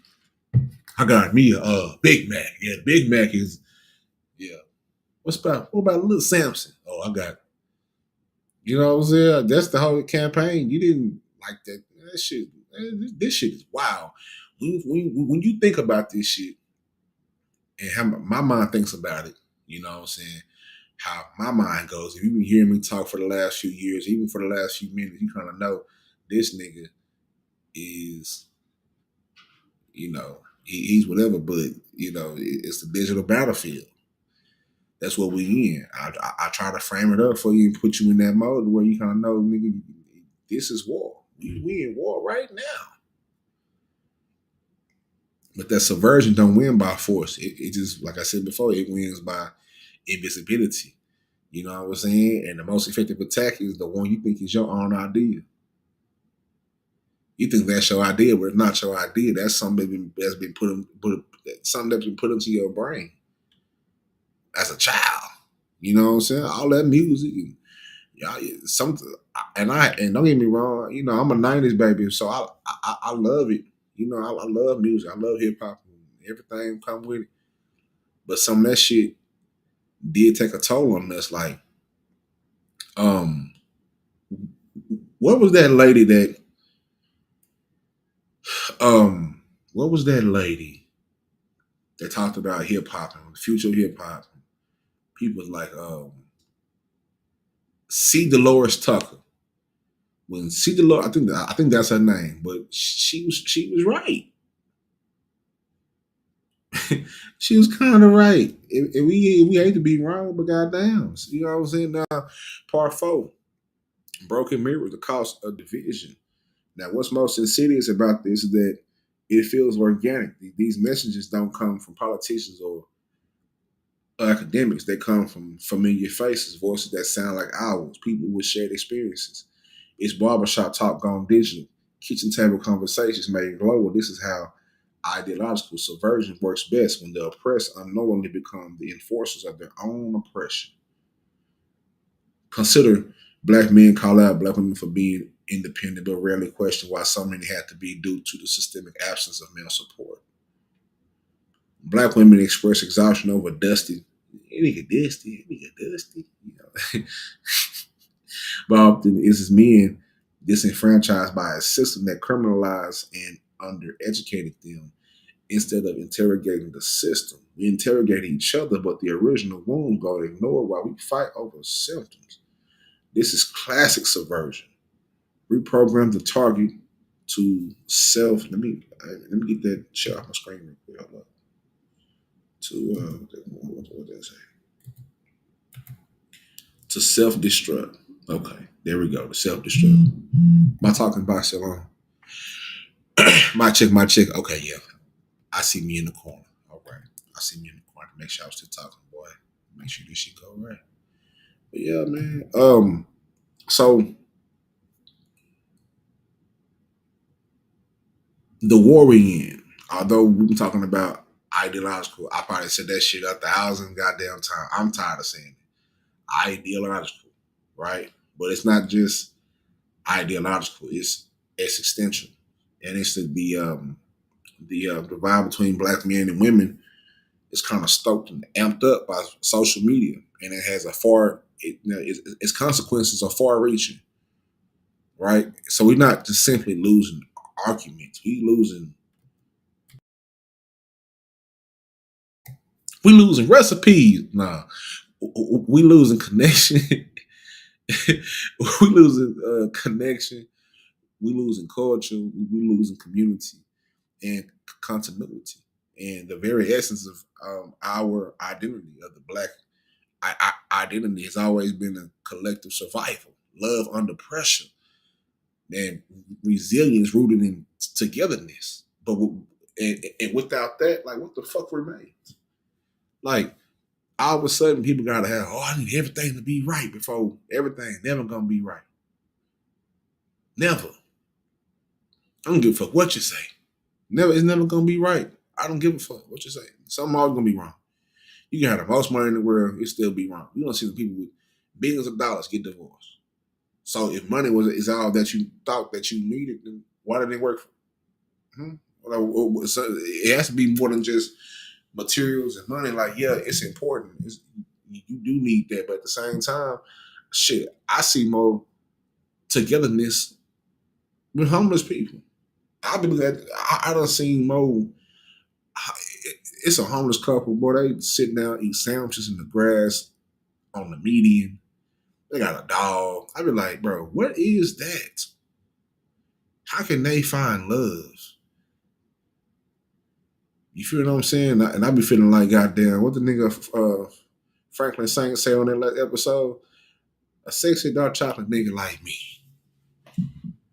You know what I'm saying? Out here, handsome as hell, bald head, smooth, tea tree oil, it's a Miyake on. Working hard every day. Yeah. Handsome, shit, charming, great father, real nigga, you know, single. My buddy over there took a bath for days. Him and that bitch over there eating Cuban sandwiches. A dog with him, feeding the dog lettuce and shit. I be wondering, like, where does my mind, like, my mind kind of goes on, like, God damn. You know what I'm saying? Is it because they don't have to worry about all the rest of this other bullshit that's going on? They're away from everything. They don't have house, car, where is what this modern world. They just have them. You know what I'm saying? Like, a lot of the elders, they just had them. They had themselves. Like, my mom and my daddy, you know, they went through times where they had money, went through times where they didn't have money. But when they didn't have money, you know, was the time where they had to hustle. They started selling ceramics, and that's why I still do it to this day. I picked that up. You know what I'm saying? Um, just redoing shit. Like, my brother, he picked up. You know what I'm saying? We're gonna flip the furniture. We're gonna turn this into something. Like, we just picked up things that we grew up with. That was, you know what I'm saying, that we're creative. Like, we had a very creative household. So we come from a creative family. So even in times we trying to hustle something, we gonna get the hustle on. My daddy, my pops always tell me this story of how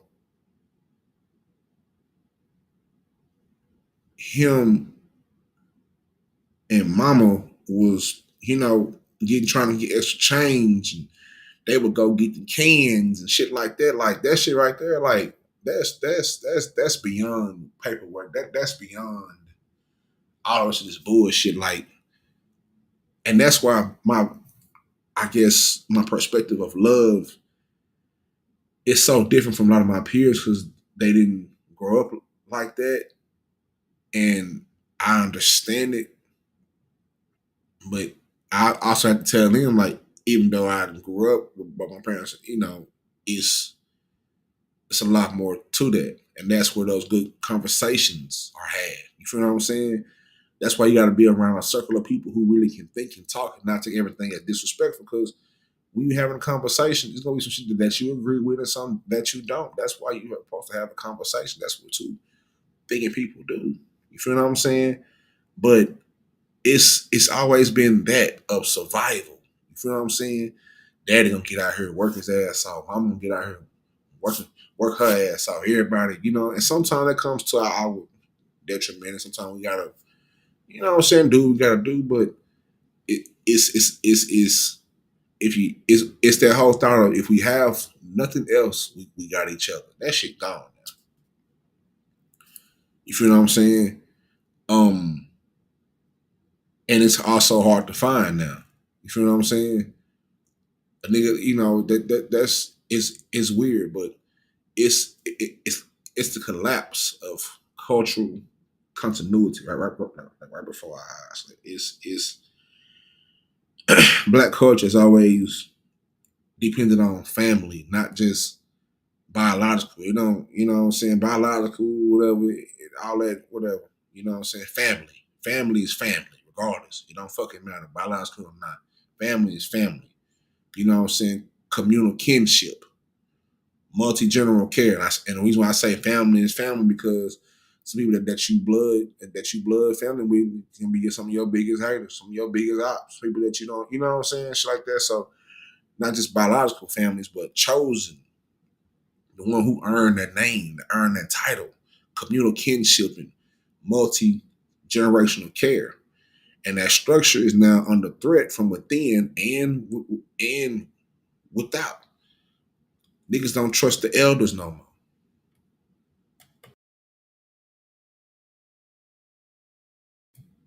You know what I'm saying? The elders are distrusted. The partnerships is kind of framed as impractical. Love is somewhat seen as a liability. That's a big one. That's something that I struggle with. Is love as a liability because I want what I've been through. God's still working on me. You feel me? Individualism replace interdependence. So when black men and black women see each other as opponents instead of partners, we don't just fracture relationships. We really halt legacy building. And while we stopping our legacies, while we stop building legacies, man, what the fuck you think the ops doing? The real ops. You know who the real ops is. I ain't gotta share. You know who the real ops is. What the fuck you think they doing while we infighting and worried about stupid shit?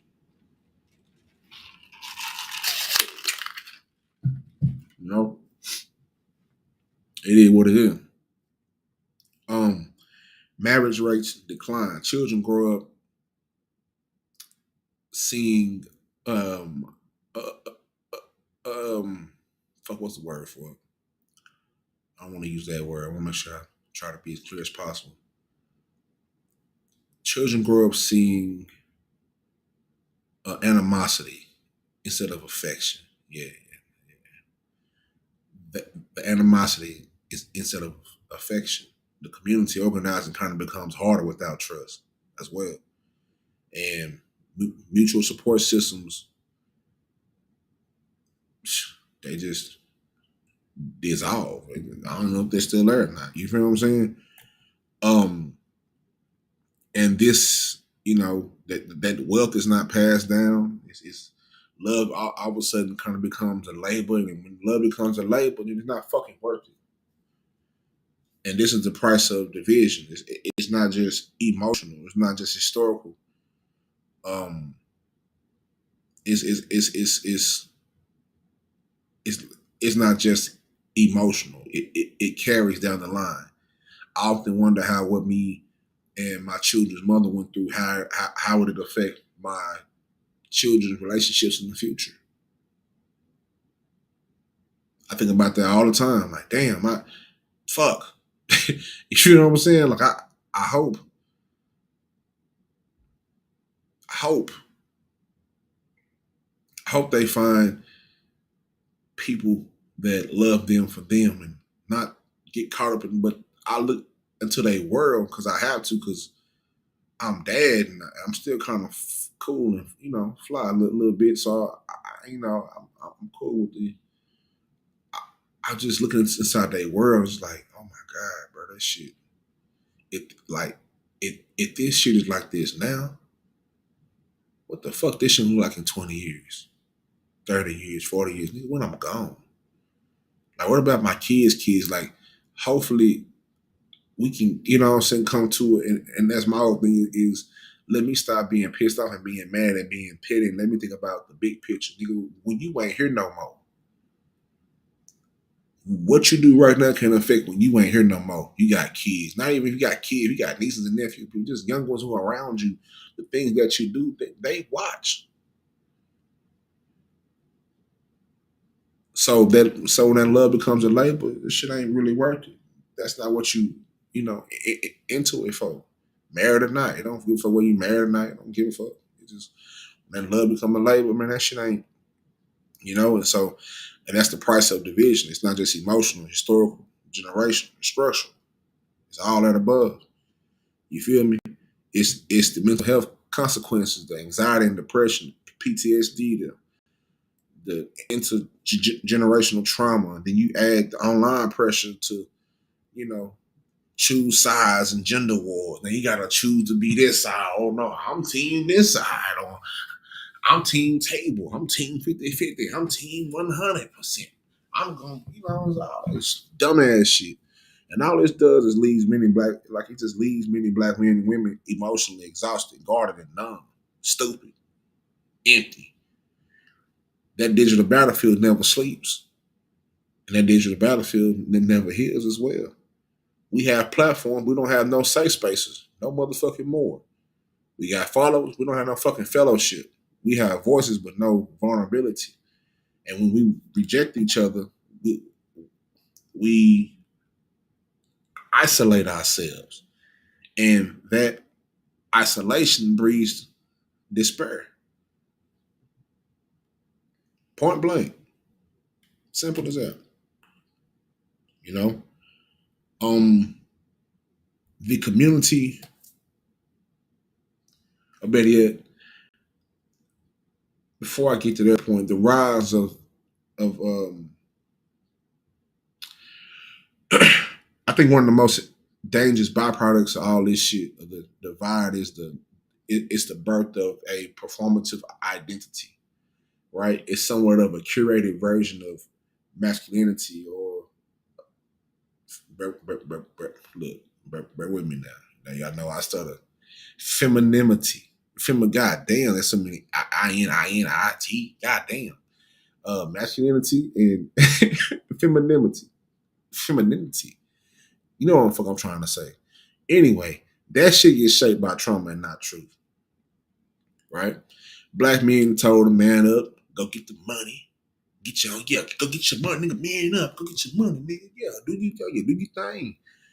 And the black women on the opposite side are being told to never settle, stay soft. You know, a lot of women in they soft girl era, you 40, you've been hard your whole life. Now you want to, you know what I'm saying? I ain't never seen those, but where did that term even come from? It's that type of shit, soft girl era. I done heard niggas say they want to be in the soft nigga era. I said, but y'all niggas is doing too motherfucking much. Too much. Let them let them women have a boy. You know, talk about, hey, but anyway, both are reacting to hurt. But in public, on the camera for content, if you really, really going through something, like when I'm really, really going through something, you will never catch me out here going through it in front of y'all. Or going through it. Once I kind of got it, you know what I'm saying? Not at that moment where I'm going through it. Like maybe after I'm getting my shit off, but not at that moment where I'm just going through it. I'm never cut my camera on and say, man, fuck this shit. I keep fucking you know what I'm saying? But because I don't feel like that's real no more. You know what I'm saying? Because you're doing it for the content, you're doing it for the camera. What else are you putting in front of your face for? And you posting it. So instead of going through your pain, you brand it. You know what I'm saying? Like you brand your pain, and then you turn to a part of yourself that you can't sustain love, and sit in conflict without destruction. And eventually, once you paint that image of yourself online, it kind of puts you in a digital prison to a certain extent. And it's hard. It's hard for us to talk about um revolutions and liberations and All this shit without really confronting the fraction. That's why this whole shit is called manufactured fractures, right? It's hard to talk about that shit without confronting the fracture at the core of our people. If we are, hold on. If we really are to heal as a collective, then black women and black men must choose each other again, even when it's hard, even when it's uncomfortable, even when these algorithms tell us it's not worth it.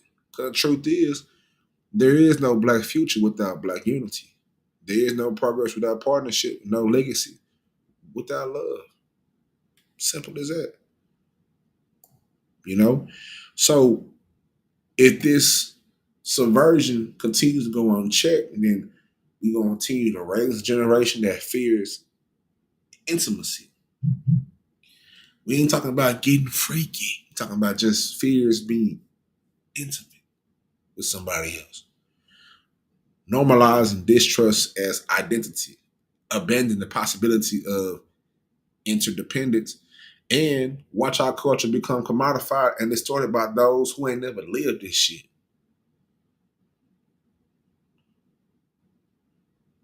A lot of them niggas don't understand the black struggle till you be talking about the black struggle. You feel what I'm saying? They don't even have a fucking clue. And we'll do it all thinking it was all our idea. It got out the mud and all that other shit niggas be saying. But in fact, it was planted. Not only was it planted, but it was planted, watered, nurtured, and monetized by systems that want us to keep us divided. Like I said before, the war isn't just online, it's in our families, it's in our minds, and our hearts. And the only way out this war is through each other. That's why this shit keep coming back. You know what I'm saying? I don't know if y'all believe in whatever, but certain things that I believe in, you know what I'm saying, just through life experience and shit.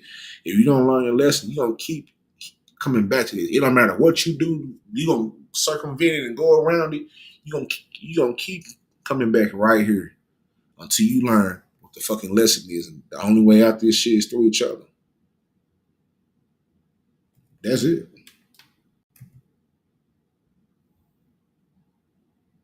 You know what I'm saying? That's the only way out this whole shit is through each other.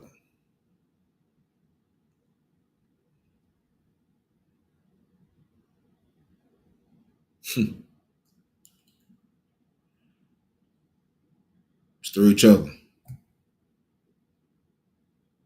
It's the only way. You know, that's how I think about it.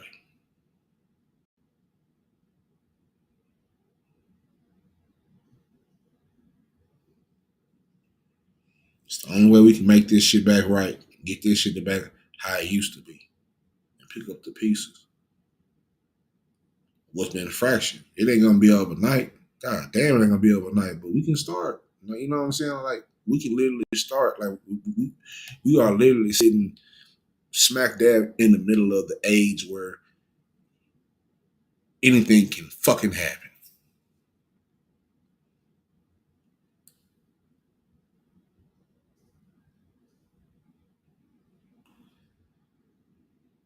One little bony ass white girl started doing some little dances and she blew up overnight. Who the fuck is that? Anything can happen. I can get on here and somebody can clip what I'm saying right now and put that shit and put some little music behind that shit and this shit up blow up right now. Anything can happen. All, we in a day and age where all it takes is one. All it takes is one. So it can happen. Now, once it start happening, do you got the stamina for it? Like are you really like do you understand what comes with that happening? See, niggas neglect this part. Shit get dangerous when you talk shit like this. You know what I'm saying? When you think like this to a certain extent, shit gets kind of dangerous, bro. They don't want us thinking like this, having ideas. I'm not saying I ain't no expert. Just the fact that I'm thinking differently and somewhat against the grain of what how society shows who we are. I don't just talk this shit from a point of I'm just saying to be saying. I'm not saying it just to be saying it. I'm saying it because shit, I've lived it. It's hard to get people to listen to this type of shit. It's tough. It's difficult. And it takes a nigga damn near crazy like myself, damn near delusional, damn near to knowing that this shit is probably some of the most fire shit out there. But everything I gotta fight through just to be heard, to not get what I deserve. But fuck it, do it again next week. Do it again next week. Do it again tomorrow. Keep doing it again, nigga. Keep doing it again. We in the gym with this shit. We Kobe in the gym with the pajama pants on. That's us. Only everybody looking at me. Yeah, well, everybody ain't gonna be everybody. This ain't for everybody. But best believe when it's time to shine, and when that shit shines my way, boy, I'm gonna have this shit cracking. It's difficult.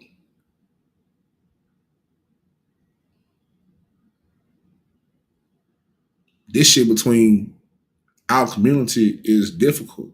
It's heavy conversations. It's a lot of niggas. Is too much partying going on. Everybody want to shake ass all the time. Cool, man. You shake ass after you. I ain't never seen some of these niggas celebrate so much. That's why I got a problem with part of this football shit. Niggas celebrating first downs. Nigga, you supposed to get a first down. That's the whole point of you collecting first downs to get a touchdown. Nigga celebrate. A nigga celebrate a goddamn. Oh, I got 2 yards. Frank. No, you supposed to do that. Like the bar has been set so low, we celebrating shit we supposed to do. I don't need no celebration for being a father. Yeah, thank you for acknowledging for sure, for shit show. But that's what I'm supposed to do. I had these babies. I'm supposed to be here. It's unfortunate that a lot of us have to fight for a God given right. That's fucked up. It's fucked up. We gotta fight for God given rights. Shit, we gotta pay for God given resources as well. It's fucked up. The world is weird. This is a weird world, but it is what it is. We don't want to get celebrated for things we supposed to do. Nigga, celebrate me for achieving some shit. You know what I'm saying? I treat this shit like the playoffs. Cool. Won this game, but we got another one next week. And Kobe said, "Job's not done. Job is not done. We can sit here, and, yeah, oh, popping bottle, woo. Job's not done. Job's not done. This is we won a battle, but we ain't. We trying to win the war.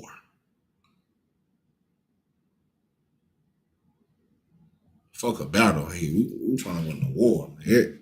Everybody can't do it. Everybody can't make it. Everybody can't do this. Everybody can't talk like this.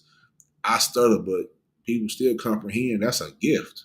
Moses stuttered too, I believe. For all my Bible people out there, didn't he stutter as well? Listen to him.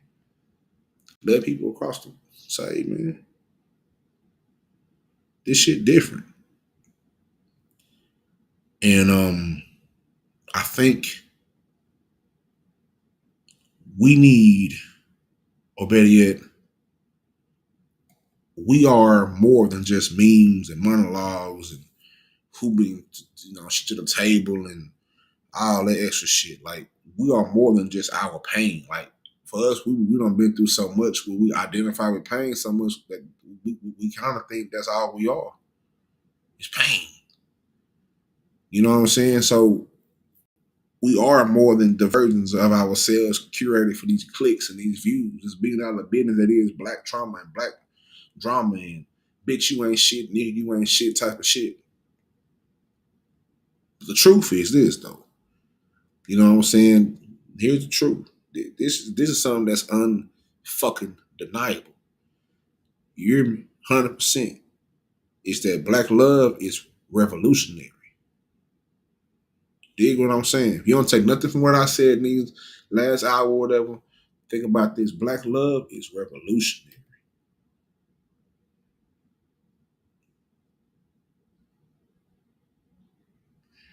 Black love is revolutionary.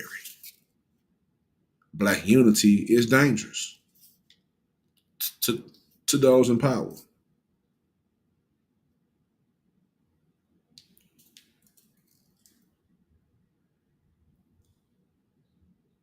You ever been at your job with a group of brothers at your job? Did somebody walk over there? The fuck you walk over there for? Too many niggas talking. What y'all talking about?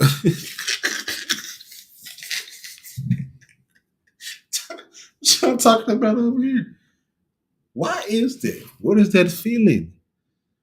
That shit is innate. That shit different. Oh, what the fuck? Damn.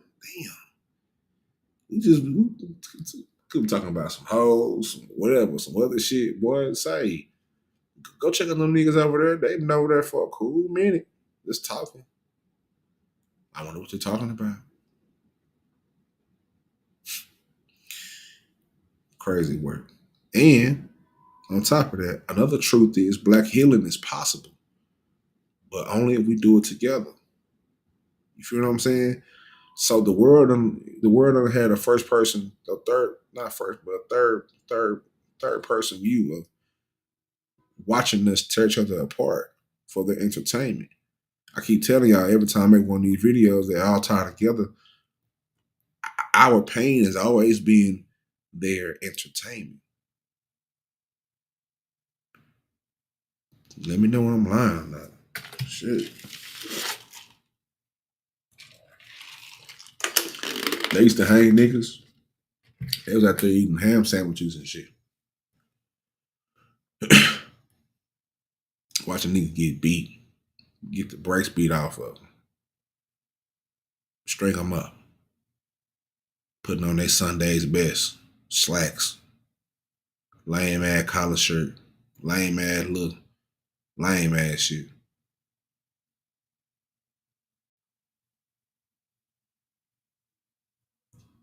Just to watch us die. That's entertainment.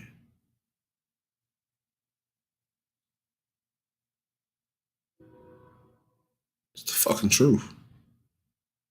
So for centuries, hundreds of years, or however, decades, however you want to say this shit, our pain has always been somebody else's entertainment. Nothing has fucking changed. Only thing that's changed is the times. Now, they ain't gotta hang niggas out. They can go on the internet, cut their goddamn phone on and see this shit live and laugh. A whole channel like Zeus dedicated to nothingness. Niggas just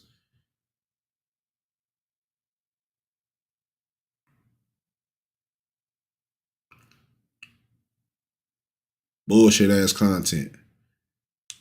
Now we all do need a balance. I like that bullshit as much as the next person, so I ain't up here being phony and just saying I want the good content. No, fuck that. If you on bullshit and I'm on bullshit at that time, we on bullshit for shit show. We on bullshit. I gotta get my shit. I'm getting my jokes in. I'm getting them in. I'm getting my jokes in, but you know, work hard and play hard. I'm always do the work. I always do the work because, like I said before, this shit is beyond me. Hopefully, somebody can hear this and build on it. Hopefully, somebody can hear this and share this and build on it. Break this down and okay, let me, add on to it. That's what it's for. It ain't no one setting is cut and dry now. Shit, add on to it. Fuck with me. Talk to me. Build with me. That's what we're here for. You know, I know the internet has kind of used, has been used, this shit low key turned to there's kids outside. About something here going on. This shit low key turned to I don't know. Which y'all be using the internet for some weird shit, but I'm just here to make content. You know what I'm saying? But like I said before, man, they watched us tear each other apart, but they can also watch us repair those fractures that they manufactured fractures. You feel what I'm saying? It's cold. It's cold. It's a cold game. But they want us divided, and that's how they win. You know? That's how they motherfucking win, man. And that's the only way they been winning. It ain't, man, say, you think it's because they better? Shh. Say, man, shit, what you gotta do? Look, tell you something. When I played football in high school, I was a defensive lineman. I wasn't no 6'3", 6'4", 260, 280. I wasn't no huge imposing figure. I was only 5'8.5", 5'9", 250, playing D lineman in the state of Texas. So everybody that I go against, besides North Dallas and Thomas Jefferson, but for the most part, everybody that I'm going up against is bigger, stronger. So when somebody is able to outwit you in strength, you gotta start using your brain. You feel what I'm saying?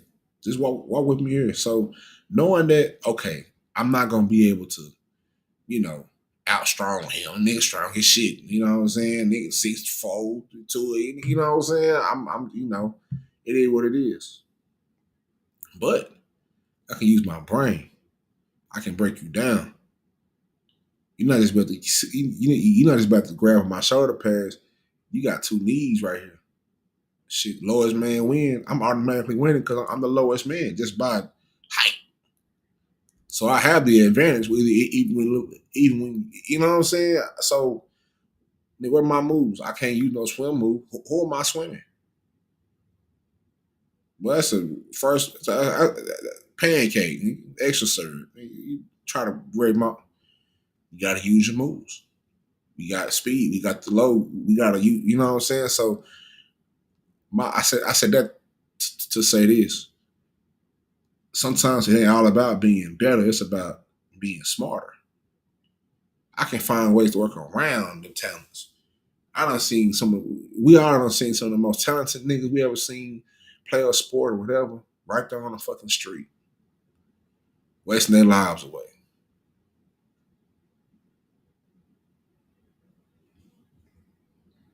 At some point, you got to use your brain.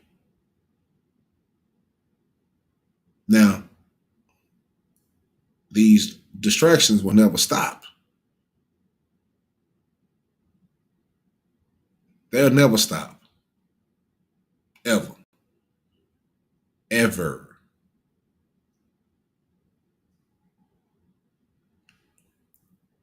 Every other week, it's a new it interpersonal beef. It's always some new beef. Pause. But our fractured families, because they are fractured, because they've done a number on us, and even if it does have to fracture, sometimes it is what it is. But just the disagreement of okay, we didn't. It ain't nothing romantically, but we still have to move as a unit. That's hard to get over to somebody's head that ain't never moved as a unit. Don't matter. Fuck your feelings. That shit dead now. Okay, you don't. Okay, cool. But what about these babies? What about these babies' futures? What about our grandbaby? We still have to move as a fucking unit. But you worried about your feelings, your emotions and shit. You know what I'm saying? Niggas is off kilter. Some women is off kilter with that. Some men are guilty with that. You know what I'm saying? It's sometimes it's the woman wanting to do, the shit a certain way and the man being whatever. Sometimes it's vice versa. But whatever it is, some point that shit gotta be parallel. You know what I'm saying? And you can only go so far whether the person gonna listen or not. But least you can do is try. Because regardless of what goes on, we have to move like a unit because like I ain't gonna lie, and I'm gonna be a little, I share my personal shit. And that I have never felt a worse feeling than being in family court. Even when I got divorced, right? A lot of that shit was Zoom calls. That didn't feel good, even in the Zoom call. But actually being in the family court and having the ops discuss the fracture of your black family with a smirk on their motherfucking face, with a slight smirk on their face. Nigga, y'all remember that nigga that motherfucking hopped over that goddamn shit on that judge? That's how I felt. I wanted to say, bitch ass. Like, I don't know what that. At that point, I didn't know what that was. But when he leave here, he probably slapping high five like, ooh, another black family gone.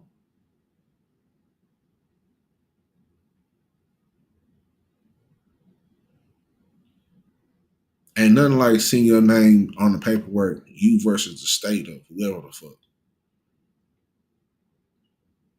That shit is nasty. I don't wish that on no motherfucking body. Like in any situation, like not no snitching shit, not no family court shit. I don't wish that on no. That shit is nasty, fam. That's a fucked up feeling when you gotta maintain your frame because you in the myriad of emotions right now. You don't know how the fuck to feel right now, but you just know you looking the op right in the eye. You know what I'm saying? You looking him in his eye. He got a smirk on his face when he pulling up your stats, nigga. What's your stats? How much you make? That's how I felt. Yeah, those are stats. Yeah, well, you made this year, you made this that year, so we're gonna put this in the. Okay, this is the. Yeah, we're gonna pay this. They put them stats up and put a price on your baby's head. How much you feel like? I don't like that shit. I don't respect that shit at all. Manufactured fractures. Even if it does happen, there are always better ways to do it besides running them. Even from its inception of I'm a son. I didn't know. A lot of us didn't know. We just thought love was just love. Yeah, we gonna sign paperwork. You sign a contract for your life, nigga. Be careful. Read. You letting them in your mix. You allowing them to be in your motherfucking mix. They ain't have to beat you down for it. They just told you to sign here. That's what you have to do. This is your license to love each other forever. Might get a few tax breaks here and there. Yeah, all that shit. I don't know, bro. That's just my, because like I said before, I don't think if you really love somebody, none of that shit is important. It becomes performative. We gotta do this for everybody else. Fuck that. Fuck everybody else. This is for us. This shit. This ain't for everybody else. People like I ain't. Man, that shit. It is what it is. But that's my view on it. After I don't like that feeling of shit being fractured. I don't like this feeling of, you know what I'm saying? Like I don't. I don't like having these talks with. You know how hard it is to discuss what's going on to your children. Especially if you've been there the whole time. Saw every one of them get born, raised all of them in the same house, living there. typical family, like, house, yard, dogs, family. Um, and then for you to all that to come to a head and you having to discuss what's going on to your children. Why daddy gotta move out the house.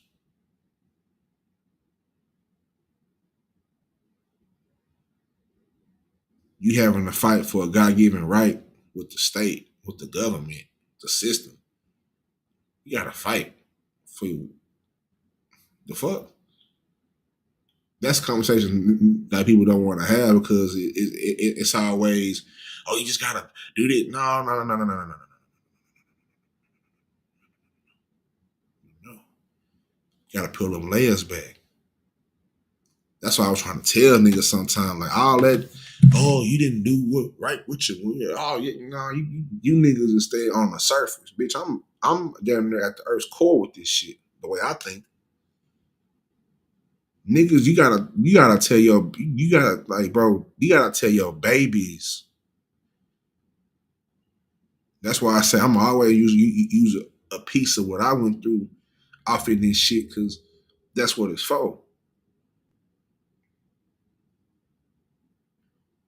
Talking about black men and black women just being fractured, and you have babies in between. That's the extra layer. That's difficult.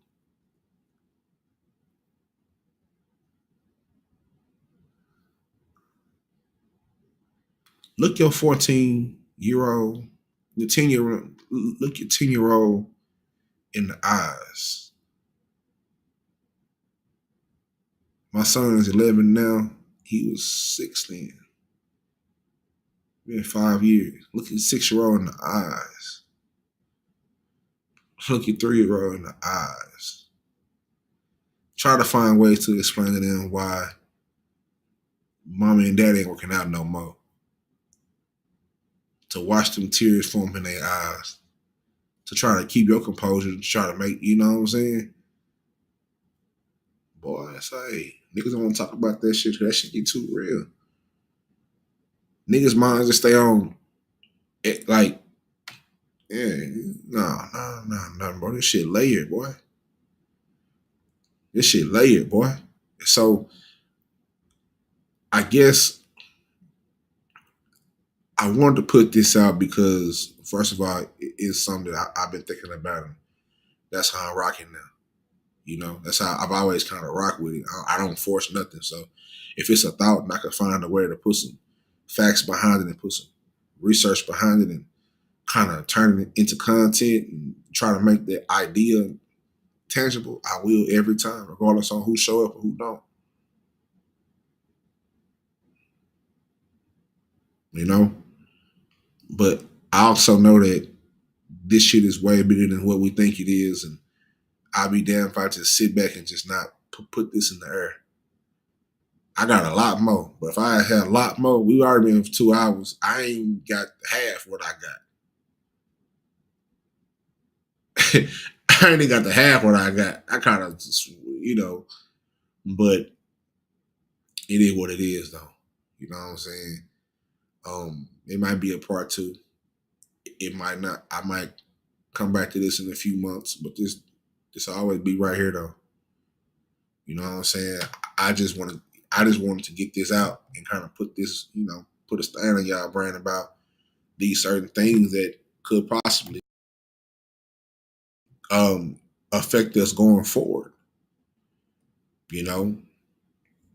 Certain shit just to read. You know what I'm saying?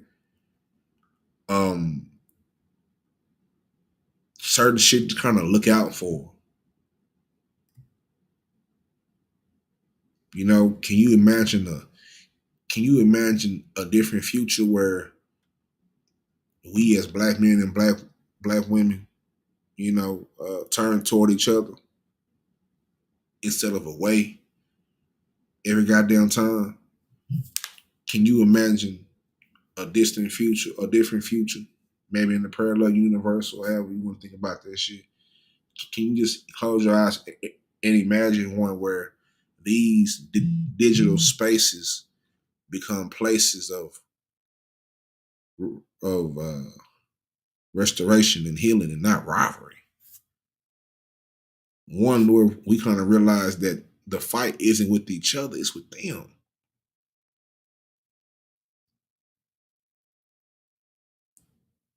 It's with the systems that benefit from our division.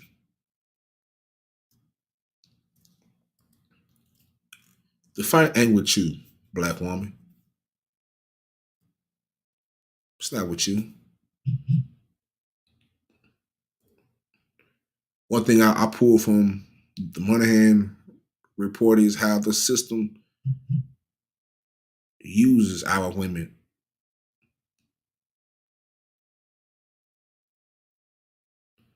And most of them don't even fucking know it.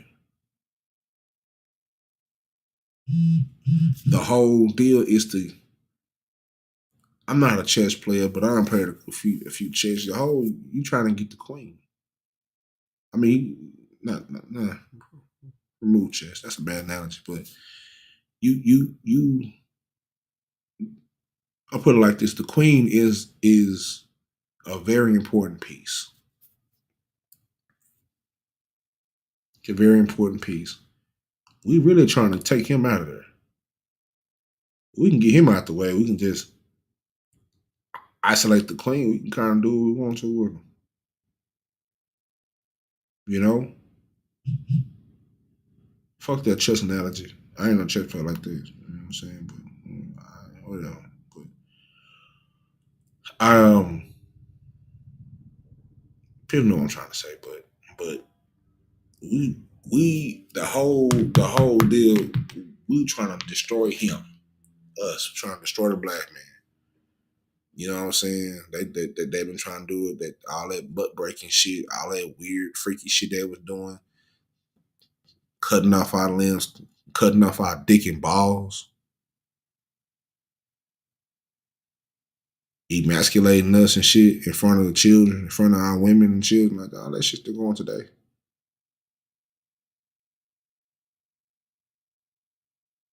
But going head up with us is something that they really ain't been formidable with. It's different. So what's next? Let's use her. It's kind of like if people who have been petty in lifetime, you've probably been beefing with a nigga or something. You want to find ways to hurt old boy. Trying to fuck his gal. Going for the woman. She don't even know that she being used to get back in. She don't even fucking know. That's just how I think about it. Sometimes she don't know because it's incentives. They get incentives to get us the fuck up out of there. Listen, if you get him up out of there, I'll get you more food stamps, more housing, more access. Probably get a little loan or something. I don't know what's on that side.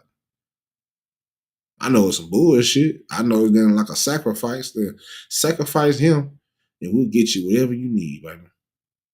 Oh, you got 3 kids? We'll get you that. Yeah, we'll get you that. Every 3 years, yeah, we'll run his stats up like ESPN.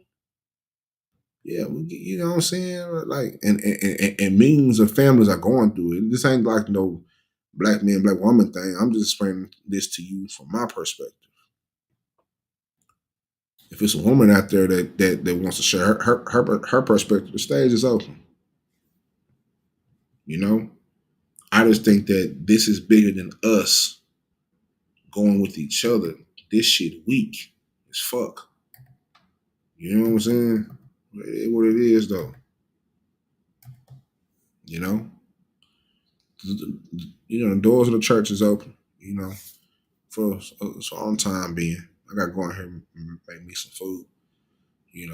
But I'm 13 minutes over my mark. That's why I kind of sped it up a little bit, but I let him get my gist and I can come back and do whatever. And that's the beautiful thing about creating content as well. Side note is that when you really create content, you can come back to it any given time and build on what you already put down. Yeah, we putting this game down. We're putting this shit down for everybody who want to think. Or maybe you trying to figure out what the fuck he's talking about. It is right there. These are just certain things that are just my thoughts. And like I said before, if I can find a way to turn them into content, I will. It will be right here, right at the prescription. That's what I call it. You feel what I'm saying? And I just wanted to say, I love my black women. I love y'all. I love y'all to death. You know what I'm saying? Raised by black women, married a black woman, had kids by a black woman, and I love y'all to death. I just personally, as a man speaking, you know, I just want y'all to know, to be aware of you being used, you being a pawn in the system's game.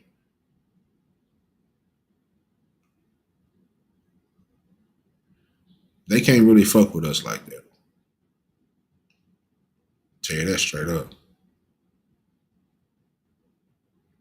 7-game series is us, it's 5, us and 6. It's been proven. That's why they always have to do other shit to break us down. But they know if they can get to you, because we love y'all so motherfucking much, but we love black women dirty draws. If they can get to you, oh, they got us. They can get our babies, but they got us because they know anything else in this world, and I speak for all real niggas in this world, that didn't ever really just love the woman, created some children, boy, we'll do anything for them. We'll lay it out all on the line for them babies. And that woman that we love, if we got one. We say provide and protect, but we'll lay that shit on the line. We mean that shit. And I think, speaking from a personal point, even after the fracture, because a lot of us are after the fracture, it'll take for us to get a chance to know each other and not fall victim to just want to fuck. We just want to fuck. We just want to fuck. Boy, that black love something powerful. Boy, that boy say, man, I ain't never say, man, one of God's greatest creations is a black woman. Look at him. Lord have mercy. But you got to stay focused. You can't just, we can't do this shit irresponsibly no more. We can't just fall in love just because we look good to each other. We want to fuck each other. Like, our physical attraction is one thing, but actually learn. Because when we learn about each other, we really build on some shit, but that shit gets spooky for them. That's their worst fear. That's why they try so hard to keep us apart from each other. They don't want this shit. They don't want it. It scares them. It scares the ops. All of them. Not just one op, all of them. It scares them to death. Because they know. It's a fact. They know. Boy, we let them together. Boy, they fucking around it. Yeah. Every obstacle they put in our way, we overcame that shit by far. Every piece of land that we've touched on earth and wherever else, wherever the fuck else we done touched is, we done turned up on that bit. We done taught them how to do everything. They wanted to learn, they gotta come here. They want the resources, they know where to go. Everything. So that would be the same as far as black love. I don't know. Just my thought. That's all. This has been cool. This has been fine and dandy. This is the prescription. You understand what I'm saying? I got some sources right there for y'all to kind of, things I kind of piggyback from, things of that nature. You feel me? And like I said, I am going to revisit this. I got about 4 other parts that I ain't even get to. I'd say I didn't even get to them, but that's the beautiful thing about this. I'm gonna get to them. Yeah. Might happen this weekend, might happen next weekend, might happen 6 months from now. I don't know. Just be ready. Make sure you subscribe to the Trill Pill Digital, right? Um, as you look on the screen at this very moment, I'm gonna take these captions down. I'm gonna take this down, and this is what it is right here. We're gonna put up the. Take your phone. If you're watching this on a third party device, you take your phone and put it to that QR code at the bottom right there at the right bottom right. You feel me? And do with that. Put your camera up to it. It's gonna take you right to the link tree. You can find everything. That's me. Make sure you subscribe to everything, follow me on everything, you know what I'm saying? And give me feedback. Like, don't just be there. Like, be present. Like, really be, like, you know what I'm saying? Just really be like, I'm having this conversation like I would have anybody that has had a conversation with me would know this nigga, he might not say nothing at first, but once this started that nigga talking, you going to have to end it. Because he just keep going. His mind, that is how I work.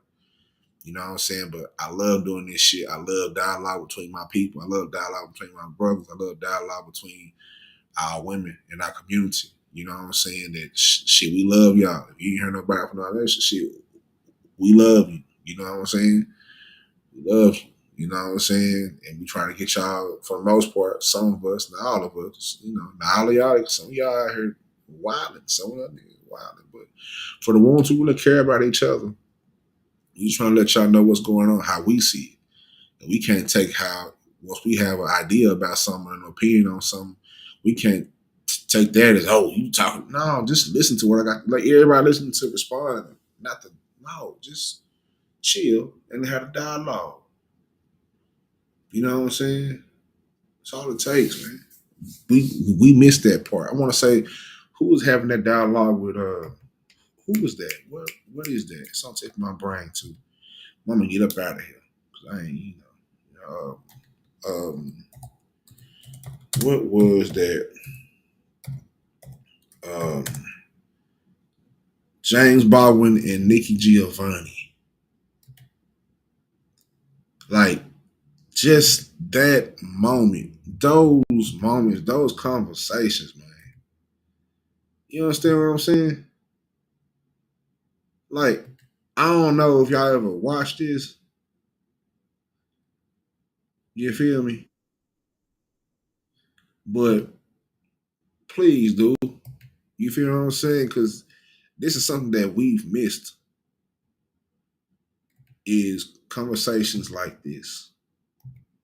Just real conversation. You become a collaborator, an accomplice of your own murderers, because you believe the same things they do. No.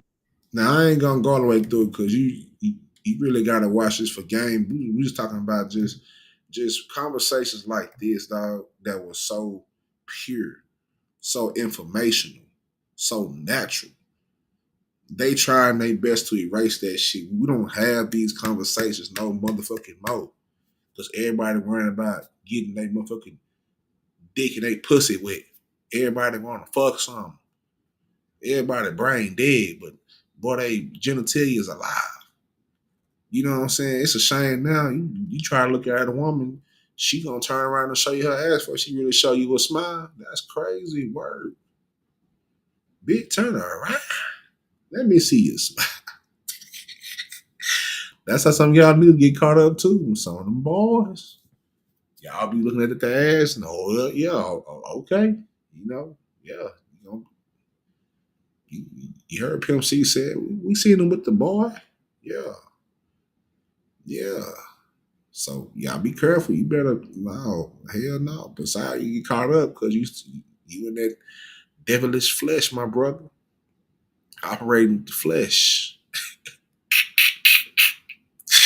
Now you're in a predicament. Pause. In a predicament. Yeah, you better. Yeah. Nah, baby. Yeah, I can see whatever. I can see. But I gotta see your face. You understand me? Like, when I talk to black women, I gotta look you in your eye, black woman. I need to look you in your eye. I gotta let you smell some of this good Ismiyake and this tea tree oil in my beard. You gotta smell me. Yeah, you gotta talk. Yeah, I gotta talk to you, black woman, because I love you so much and you deserve so much, but we've been a victim of manufactured fractures. Conversations is lost. Like Michael Irvin said, we losing recipes. We losing a bunch of shit. Recipes is one of them. He wasn't lying either. Seen some of y'all out there cooking with them plates, boy. But you know, we're working on it. We'll work on it. That's our problem. Keep everybody else out of our problem. This is our shit. You know? So hopefully Trill Pill Digital, the prescription, Trill World Order, whatever you want to call this, you know, this is a safe space for real individuals. You feel what I'm saying? Men and women who really want to have real talks. This is what I'll be providing this space for. You know what I'm saying? I don't, you know, this ain't gonna be a whole lot of bitch, you know, whole ass, yeah, you know, not doing a whole lot of that. We want to have conversations like James Baldwin and Nikki Giovanni that's gonna build something where we hear you. We done got away from this shit somewhere. We ain't even active listeners no more. Everybody looking to say something provocative and viral. Like, fuck that. Talk. Have a conversation. We lost that. We've lost so much.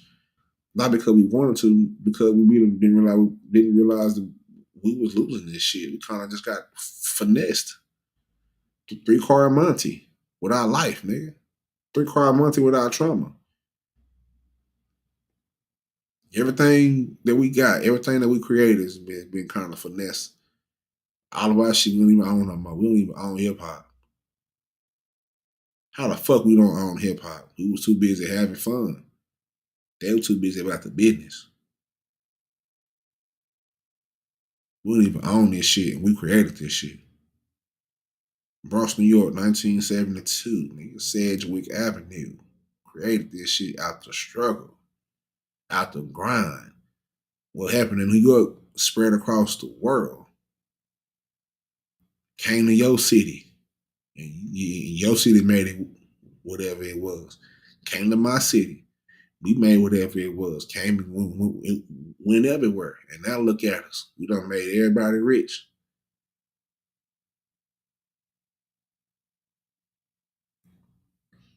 So they stole a lot from us.